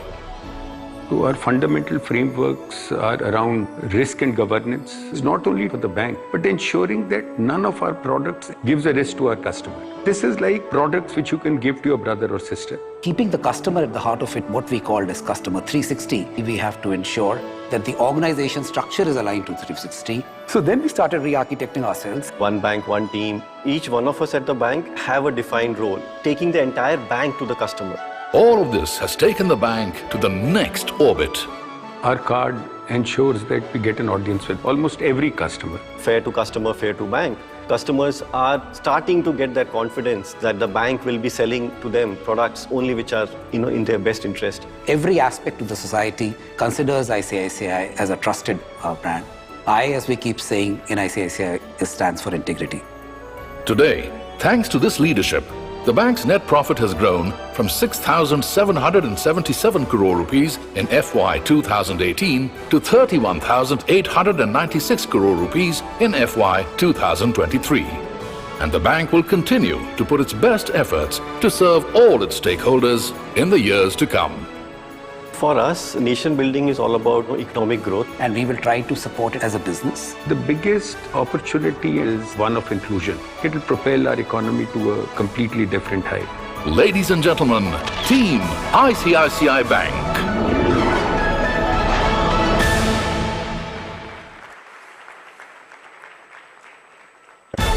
The son of a farmer, Lalit Keshre graduated from IIT, started up an EdTech business and later worked with Flipkart.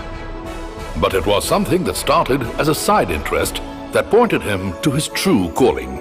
Business angle in my life came because of investing. The first stock I bought was for $80. 3 of my co-founders were also with Flipkart and we started discussing about building something that can have a very large impact. Then we quit. And in 2016, we started Grow to make financial services delightful and simple for millions of people in India. coming back from Flipkart, what we had learned was selection matters to customer in India at least. We thought, maybe customers need some DIY platform. You provide them everything instead of telling them what to buy. So idea was, let's build a full marketplace, no advice. So that is how Grow in the current format was launched. In first month, we thought, agar 100 customer aa jayenge to badhiya hai. And we got 600 customers that month. There were signals that this is something customers are loving. Let's keep building on that. Soon enough, Grow started living up to its name. We launched Android apps. The real growth came after another 6 months when we moved to direct mutual funds, where there is no commission. Then we also build our theme of monetization. We will build more products, and there will be some products that will provide monetization. We were just building the product, and one day we came to know we are doing the highest number of SIPs in the country in a month, which was a pleasant shock. And the impact is that now we have almost 1.5 lakh crore rupees managed on Grow. The drive to solve tough problems, I think it's just few people have it as much as he has it. Today, with 10 million customers from all across India, Lalit Keshre has a strong vision for Grow's future. Keep compounding customer trust, become like the most loved financial services brand in the country. Ladies and gentlemen, Mr. Lalit Keshre.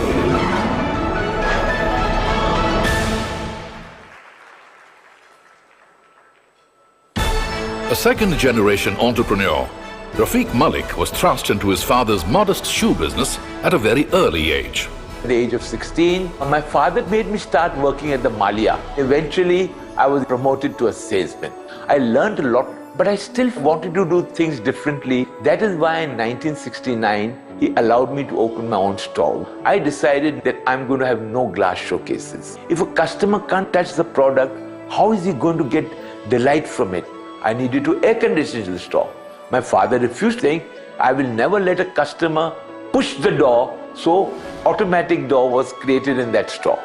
Not content to rest on the laurels of his father's business, Rafiq Malik was constantly looking to innovate and grow Metro brands even further. Around 2000, we were at about 30 stores. Once the Indian economy opened up, retail suddenly became a very glamorous business. I decided I'm going to bring in an outside investor. My son-in-law knew Mr. Rakesh Jhunjhunwala. Rakesh Bhaiya opened up the opportunity in front of me of retail.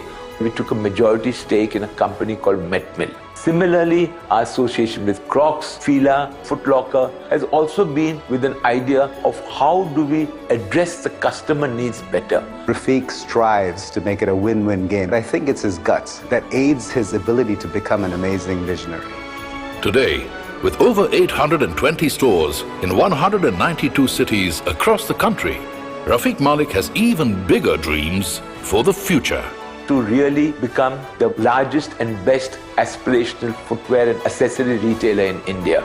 Ladies and gentlemen, Mr. Rafiq Malik.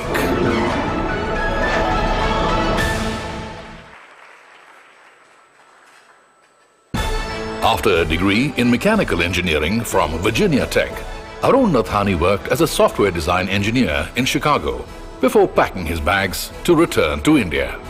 We thought we will develop a browser to compete with Netscape. About 180 long days and nightmares later, we had our product ready to launch. That $1 million dream looked whiskers away. Then came an important pivot. Microsoft came into the picture. They decided to give away their product free. I decided to explore offshore software development. When I was sending all those mailers, I got one curt-liner response from a company called Farallon. Their vice president said, Arun, I'd like to take you all 4 engineers as an outsourcing contract. This is how Savage took his first breath. My brother Deepak joined me. We managed purely organically. At the bottom of Savage's success, a willingness to rethink the structure of a tech company. The ability to be focused and a very high value system makes him what he is today.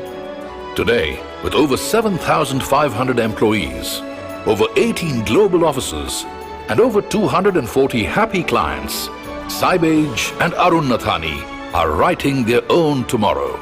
We are doing 3 parallel infrastructure expansions in the city of Pune, creating almost 1 million square feet. In Hyderabad, we are building a 1,600-seater. In Gandhinagar, about 1,500-seater. This is the degree of confidence we have in our future. Ladies and gentlemen, Mr. Arun Nathani.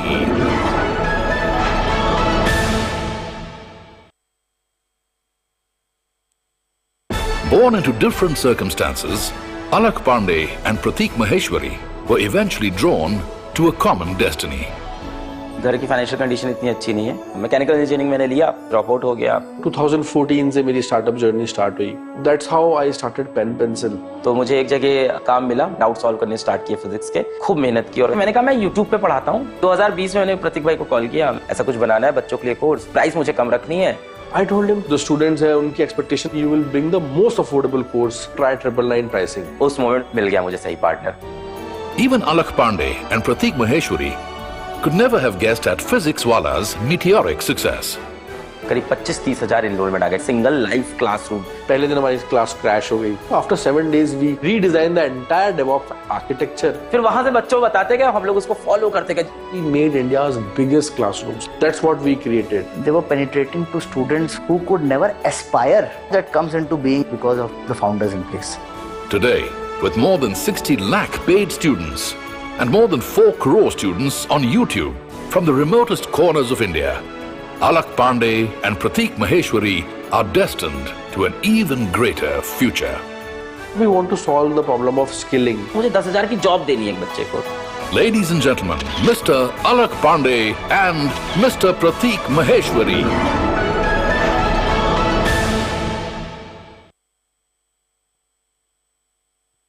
A fourth-generation entrepreneur with degrees from IIT and the University of Michigan, Velayan Subbiah did stints with manufacturing companies and a management consulting firm before joining the family business. The family asked me if I would go and run the financial services company. I didn't know how to spell financial services at the time. The company had actually been through a lot of turmoil. And so what I began to do at that stage, think specifically about how we expanded our ROA. And then we began to push this whole customer experience point. So one of the things I did was actually get into one of our customers' trucks, got in Delhi and got off in Mumbai 3 days later. Being with them, eating where they eat, it opens them up in a very different way. And then getting a lot of our teams to understand that context in that way really helped us. So a lot of the cultural change I've tried to create is around how do we unleash the energy that the organization has and how do we focus it on one thing. And then I began to push a lot more technology. So we broke down the country into 65,000 micro markets. And we actually developed risk-based pricing models into each of those micro markets. 2 to 3 years into the journey, we were on the right path. Encouraged by Velayan Subbiah's success at Cholamandalam, his family asked him to take on other challenges. The family asked if I would move to the manufacturing part, which was tube investments. Revenue growth had dropped to single digit. And then we set in place these 4 financial metrics. We basically said that we would take PBT to sales from 4.7% to double digit within 3 years. Crazy targets to set. And what was amazing is revenue growth, we hit it in the first year itself. So that started creating more belief. And we said, why not more? But what we realized very quickly is that the core business could only deliver so much. And so we came up with this approach we would acquire. We started looking at third quartile assets. And this was a company called CG Power, really turning around the core company in itself. And has become a fairly profitable asset. He was unflinching, sheer confident in terms of how he would build the company. Today, Cholamandalam Finance has an AUM of around 1,25,000 crore rupees, while Tube Investments and CG Power have a combined revenue of over 15,000 crore rupees. But Velayan Subbiah has an even higher vision for the future. We're basically beginning to look at that GDP formation and say what's missing. The vision is more driven by the opportunity that the market gives you. Ladies and gentlemen, Mr. Velayan Subbiah.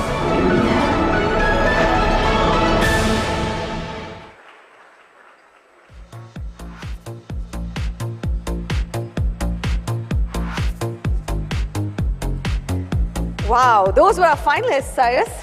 Amazing. Such incredible, truly amazing and inspiring stories.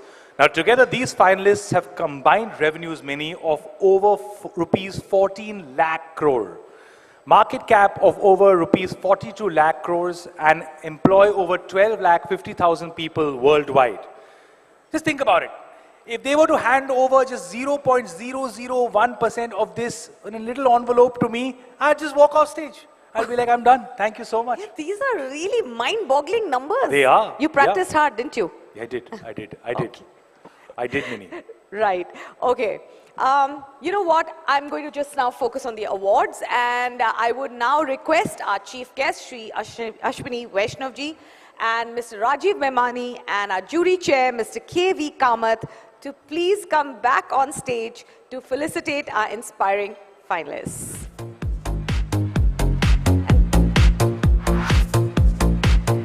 And with all this walking up and down, sir, I'm sure all you three wonderful gentlemen have finished your 10,000 steps for the day. All right, ladies and gentlemen, a big round of applause for these gentlemen who are standing here and doing the honors for all our finalists. And let's go.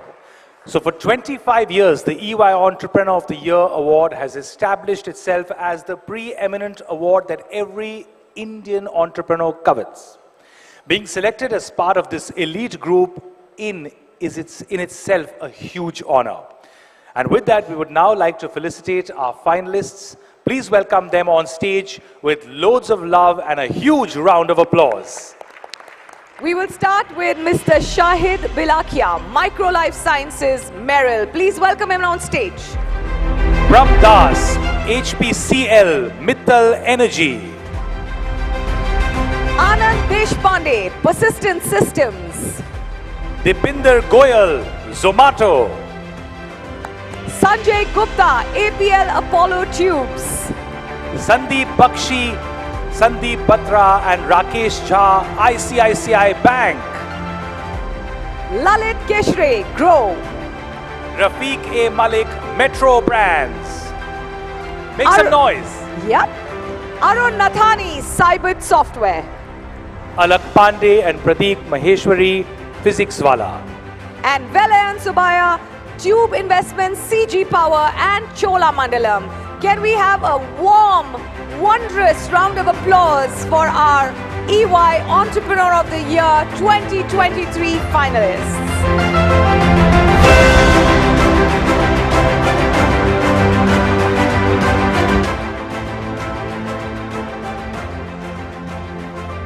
This is a very special moment, and I request all of you to kindly pose for a photograph.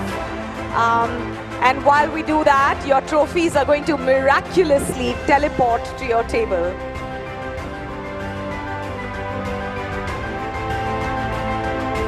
What a wonderful lineup of super achievers. Can we have you on either side of our jury, please?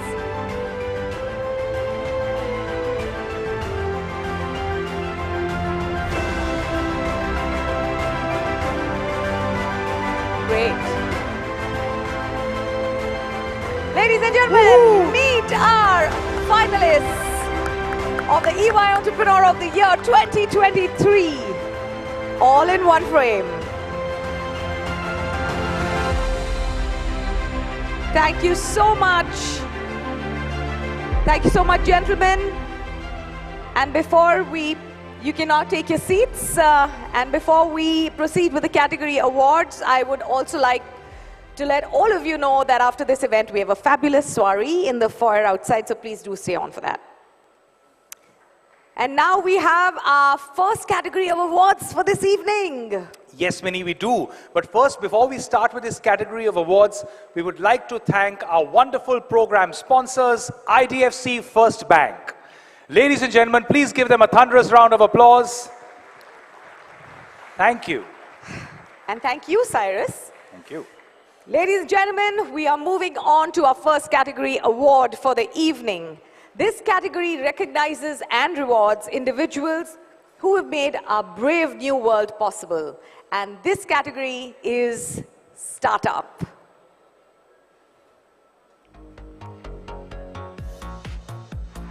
There is the wonderful category, and with that, I'm going to request our jury member, Mr. Sunil Sharma, to please read out the citation and announce the winner.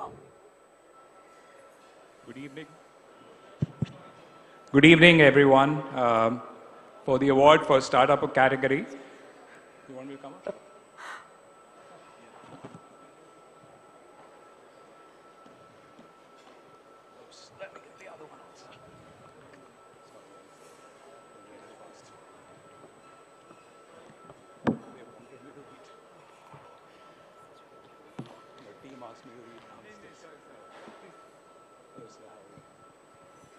Good evening, everyone. For the startup category, this IIT Mumbai graduate quit his job in 2016 to start a direct mutual fund distribution platform along with his co-founders. Fast forward to 2024, it's India's largest stockbroker in terms of active users. I'm sure all of you can guess who we are talking about. I would like to invite Lalit Keshre on stage to collect the award. Congratulations! Ladies and gentlemen, Mr. Lalit Keshre, the winner of the Startup Award for the EY Entrepreneur of the Year 2023 award. We can do better than that on the applause. Come on.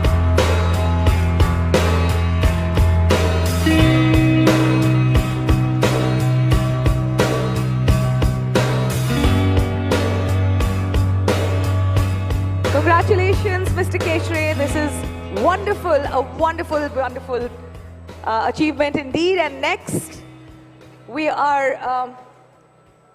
Thank you so much. Thanks to Minister Sir, the jury, ENY. I would also want to say that, this award is for me, but I think I'm just the face of the company. The entire work is done by the team. So this is for them. Thank you so much. Congratulations, Mr. Keshre. Next, we move on to a category of entrepreneurs who, through their inventiveness and innovation, have changed the whole game of service delivery and customer experience. And this category is services. By spotting emerging trends early and avoiding clustered technology offerings, the winner has become one of the best performing digital engineering services in the country. I don't think I need to say any more. We all know who it is. Please welcome Anand Deshpande of Persistent Systems. Congratulations, sir. A huge round of applause for Mr. Anand Deshpande.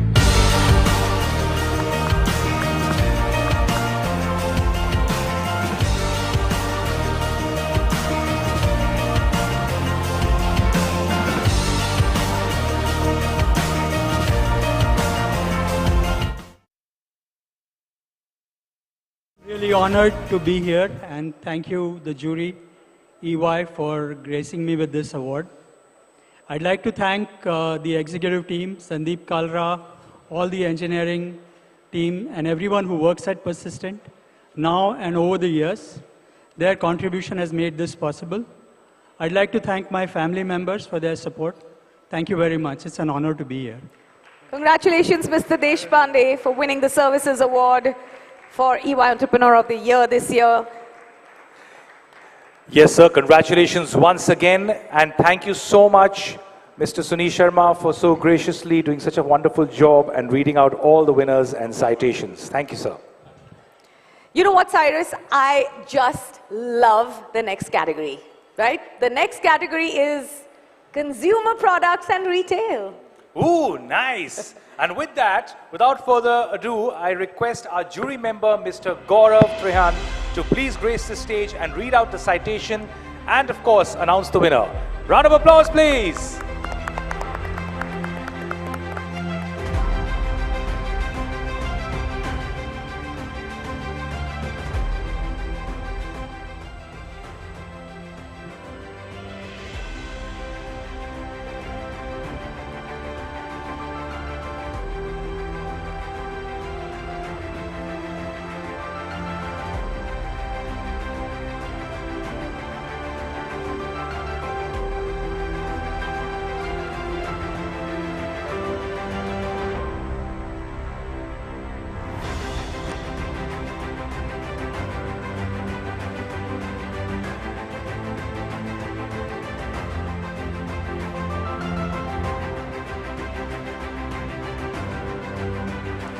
So I think the mic on the lectern is working, so in case we want to switch to that.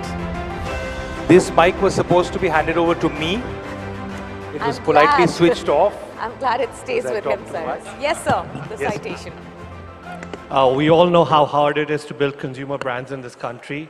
The only thing I can say is, companies aspire to give banking services to every Indian. They make cars for every Indian. Well, this entrepreneur, who started at the age of 13, makes shoes for every Indian. I guess you all know who it is. Please welcome Rafiq A. Malik, Chairman, Metro Brands. Ladies and gentlemen, Mr. Rafiq Malik, Consumer Products and Retail winner. His market cap recently reached 30,000 crores and it keeps going up. Wish him all the best. Congratulations, sir, once again on this wonderful and well-deserved award.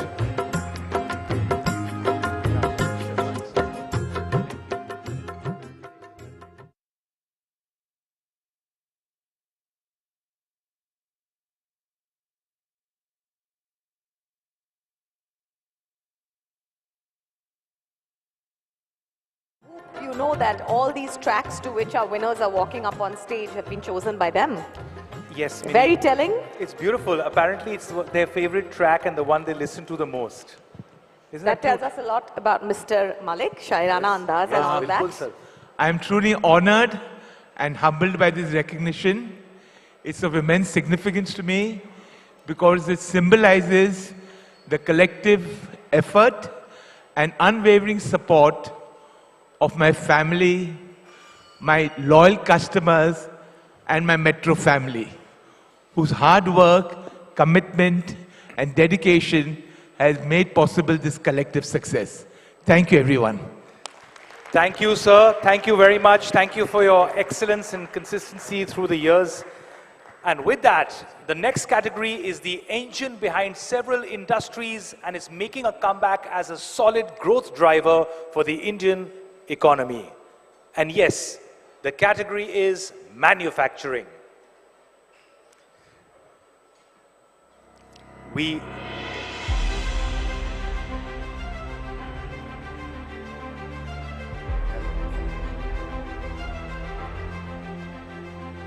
The winner in this category is Mr. Sanjay Gupta. A round of applause, please.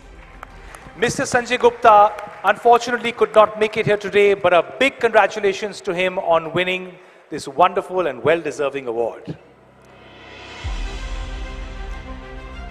Ladies and gentlemen, to present our next set of awards, may I call upon our jury member, Mr. Dilip Sanghvi, to please come up on stage. And our next category of awards is Life Sciences and Healthcare.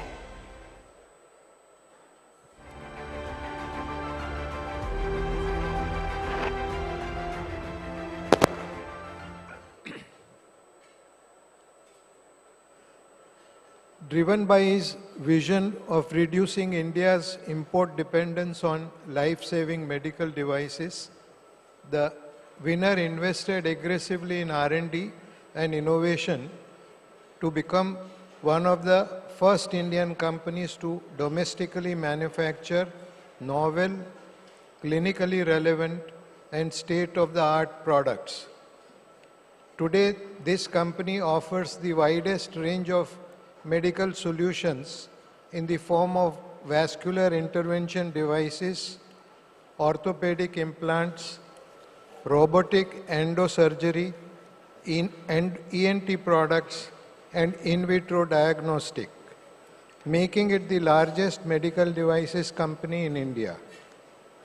Having attained market leadership in India, he is now competing with global giants in 100+ countries, including the US and other regulated markets. In the last 2 years, he has not only grown by compounded growth of 55% in revenue, reaching rupees 2,300 crore in 23, but also recorded industry-leading EBITDA margin of 35%. Ladies and gentlemen, may we have the winner on the stage, Mr. Shahid Bilakia of Micro Life Sciences. The winner of the Life Sciences and Healthcare category, Mr. Shahid Bilakia, ladies and gentlemen, EY Entrepreneur of the Year 2023.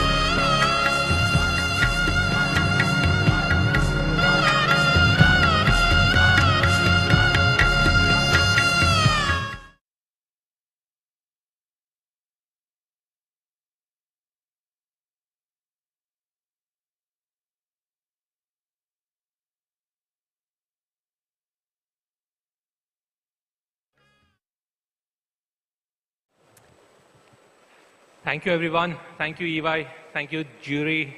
It is wonderful to be here. As everyone said here before, an entrepreneur's journey cannot be fulfilled without his team, without his family, and without his customers. For us, patients are sacred. It is very important to treat every possible patient in our country and take our opportunity, take our talent to the world.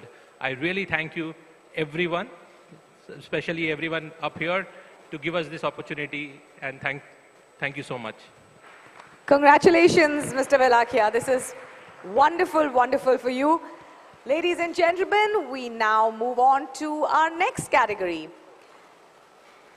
We're going to look at the next category as someone who combines entrepreneurial vision with professional excellence. We're talking about the Entrepreneurial CEO of the Year. That is correct. And with that, may I request our jury member, Mr. Dilip Sangvi, to please grace the stage and read out the citation and announce the winner. Sir, over to you. You have graced the stage. Taking over when the financial institution is under enormous regulatory scrutiny can test the strongest among the leadership. Many observers expected the attempt to fail, but this winning team studied the rocky boat, regained the regulator's trust, and improved the financial health of their company. Their efforts are reflected in the five-fold growth in the net profit from FY18 to FY23. They have made customer-first approach, a micro-market strategy, internal cooperation, operational flexibility, and technology-led innovation the hallmark of their success. They have created immense shareholder value, evident from 3.5 times growth in market capitalization, which today stands at almost 7.4 lakh crores. With a belief in doing the right thing and by embracing the one bank, one team philosophy, they have shown that a culture of purpose and teamwork can achieve. Ladies and gentlemen, please join hands for Team ICICI Bank.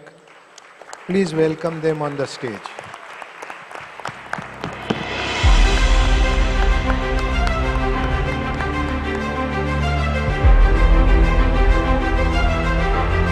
Ladies and gentlemen, put your hands together for Team ICICI Bank, the winners of the Entrepreneurial CEO category.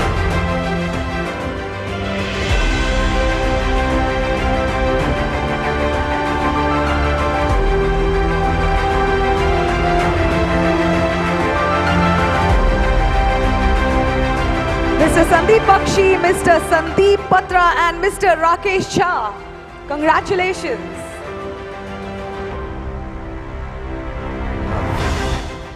Thank you, sir. It's indeed an honor to receive an award from you, sir. A truly humbling experience to receive an award from such an eminent jury and such an eminent audience. I, on behalf of 140,000 ICICI employees, accept this award. I think we're thankful to our employees, our customers who trust us, and our predecessors over the last 70 years who have helped build this institution. We are also conscious of the fact that every award increases our responsibility towards the society at large. So thank you so much, sir. Thank you so much. Congratulations once again, Team ICICI. And thank you so much, Mr. Sangvi, for graciously reading out all these citations for us. Thank you so much. Thank you so much, sir. And with that, I'd like to invite our jury member, Mr. Sajjan Jindal, to please come up on stage to read out the next set of citations. Thank you, sir.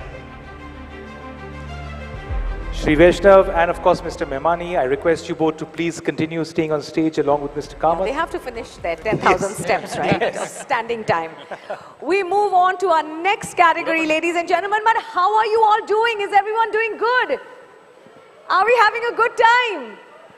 We need more noise than that. Is everyone having a lovely evening? Great. Mini, the question to ask is, how was the food? Because this is that post-meal, like, relaxed... Slumber.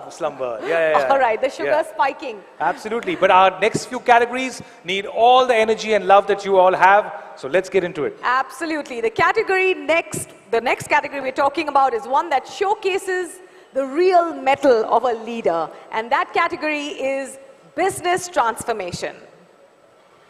So ladies and gentlemen, for business transformation, the idea that an entrepreneur must always be willing to pivot strategies and adjust sales resonates well for this IIT graduate. He started with a digital listing service platform and today spearheads the leading delivery service tech platform in the country.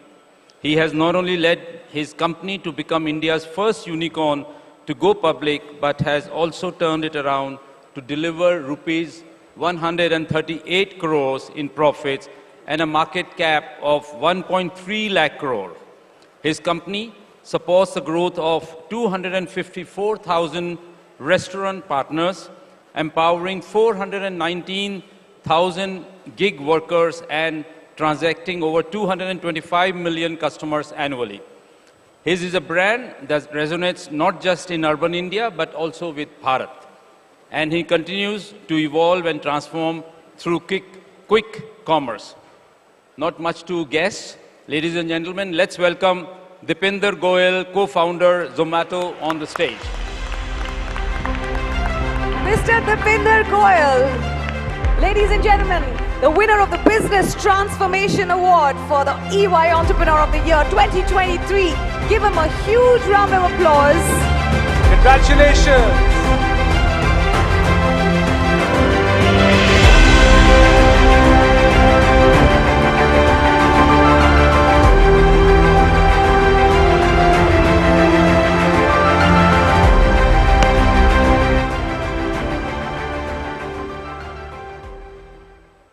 I really don't know what to say, like, apart from thank you so much.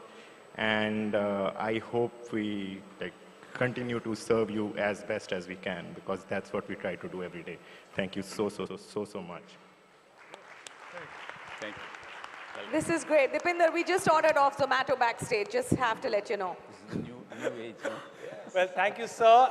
And now, ladies and gentlemen, as you notice, my voice has become bass, because this is the award that this evening is all about. The award that will create a well-deserved instant of immortal recognition for one special entrepreneur. An entrepreneur who will not just walk away with the biggest award of the evening, but will also represent India at the World Entrepreneur of the Year Awards, to be held in Monte Carlo in June this year. I will personally be packing myself into their hand luggage so they don't go alone. But check your pulses, hold on to your breath while we reveal the winner of the EY Entrepreneur of the Year 2023. Now, to put us all out of suspense, I request Mr. Jindal to read out the citation and announce the winner of the evening of the EY Entrepreneur of the Year Award. Here goes, ladies and gentlemen. So, ladies and gentlemen, this is the final award of the evening, the EY Winner 2023. The winner embodies transformation, seizing opportunities with integrity and conviction. Since formally joining the group's business in 2010, he has revolutionized ventures through his bold strategies, deep understanding of his customers, and optimizing capital. He propelled his company to become the second largest non-banking lender status through early technology adoption and diversified product and geographical mix to deliver a 25 CAGR in profits over 10 years, while continuously expanding the return on investment. Next, he revitalized another group company through organic growth of existing business, VC-type incubation of new ventures, which compounded revenues and profits by more than 45% and 60% respectively over a 4-year period. His astute acquisition strategy delivered significant returns, including the biggest one delivering 47 times in shareholder value. At an aggregate level, his group companies have given a 4 times returns to shareholders in just 3 years, with a market cap of nearly 2.5 lakh crores today, now focused on the Make in India story. He is venturing into EVs, outsourced semiconductor assembly and testing, medical consumables, and contract development and manufacturing. Ladies and gentlemen, the EY Entrepreneur of the Year 2023 winner is none other than Mr. Vellayan Subbiah of Cholamandalam Finance and Tube Investment. Congratulations, sir! Mr. Vellayan Subbiah, ladies and gentlemen, the EY Entrepreneur of the Year 2023. Let's hear it for it. Come on, give it up.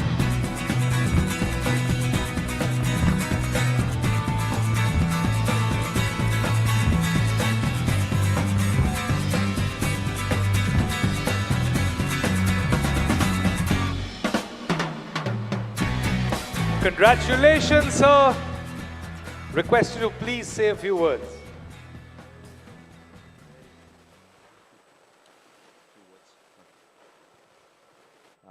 Namaskaram, and thank you so much for this award. Thank you, Honorable Minister Vaishnav. Thank you to the eminent jury for this vote of confidence. Thank you, Rajiv and Ernst & Young. Like many of the others have said before me, it would be foolish to me to think that this award is about my accomplishments. This is effectively an award that has been developed and kind of integrally kind of supported by my family, both my family at home and my family at work, my colleagues, my customers, my employees, and our shareholders and investors. So thanks so much for all of their support. In our culture also, we understand that not much individual accomplishment can be made without grace, right? And in my case, the grace of my guru. I bow down to him for the path of seeking that he has set me on. And Sajjan, you were earlier talking about getting advice from people, and you talked about the advice you got from your dad. And when I took over as CEO of Chola, I went to my father for advice. And so, these were his words to me. He basically said, the bottleneck of the bottle is always at the top. Okay. This was his early line to me. Okay. Well said. I was expecting a long discussion, and all I got was one line. Yeah. But as leaders of Indian institutions, I think that line has a lot of relevance, right? We have a tremendous responsibility, a tremendous duty. We are leaders of a growing nation, and it is our duty and our responsibility to let the energy, the capability, and the desires of the people that work in these institutions forth, right? And it's important for us, therefore, not to be bottlenecks. I think that's a very important kind of lesson for all of us to think about. Finally, if I were to think about India and kind of, where the country is going today, Vaishnavji talked about it earlier, but obviously I think all of us know that there's no more exciting time to actually be in India. Warren Buffett often talked about winning the gene pool lottery. I think a lot of us are, in a sense, kind of winning that gene pool lottery today.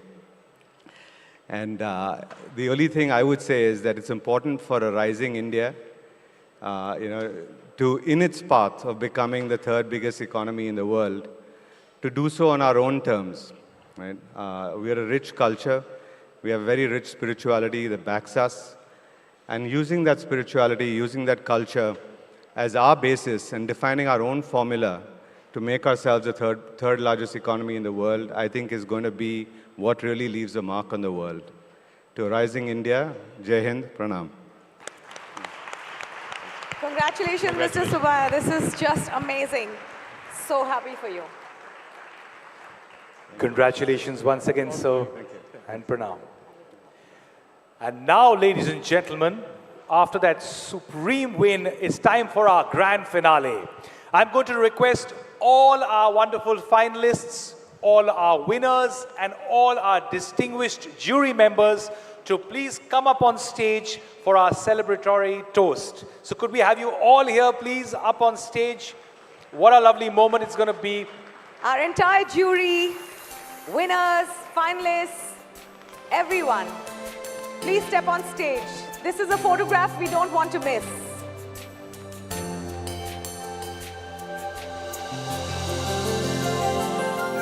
With stars in their eyes, they reach higher. Unafraid, they explore new beginnings. In their hearts, there is fire. They dream bigger, better, higher. Filled with passion to create a brand new dream. These men, they will brave any ocean. They shine like the dawning of the sun. Entrepreneurs burning bright, symbols of a glowing light. Entrepreneurs change the world for everyone. Can we have a glass of champagne in everyone's hand? Let's make a toast and let's get that picture taken, ladies and gentlemen. All they have done. The team that made it happen, the EY Entrepreneur of the Year 2023. This is the moment of glory, making life so rich, so full for everyone. This is where they begin their journey. Soon the world they will hold in their hands. Over land and over sea, they create prosperity. This is a great They are photograph. leaders. I think we need to drink some of the champagne and those flutes. Ladies and gentlemen, knock it up. Imagine what they can inspire. And while this photograph gets taken and before we bring this fabulous event to a close, I must remind all of you that the highlights of this event will be broadcast on CNBC TV 18 on the 6th of March at 7 p.m. Do get your friends and family to watch. Once again, 6th March, 7 p.m. And thank you for being such a gracious audience. We would also like to take this opportunity to thank a few people and organizations without whom this event would not have been possible. We would like to thank Adi Pocha and Squircle Productions for all the wonderful films that you all have seen. My favorite, Hyperlink Brand Solutions, for putting together and managing this glittering event. CNBC TV 18 for bringing this evening to your TV and digital screens. And GeoWorld Convention Center for all the support that they have given us to make this evening such a grand success. And finally, it's absolutely imperative that we thank our fabulous program sponsors, IDFC First Bank. Thank you so much for your support. Well, that, ladies and gentlemen, brings us to the end of this glorious evening. We would now like to invite you all to make your way to the foyer outside for our celebratory cognac and chocolate soiree. Thank you. Good night. Good night. Thank you for being so gracious. Good night.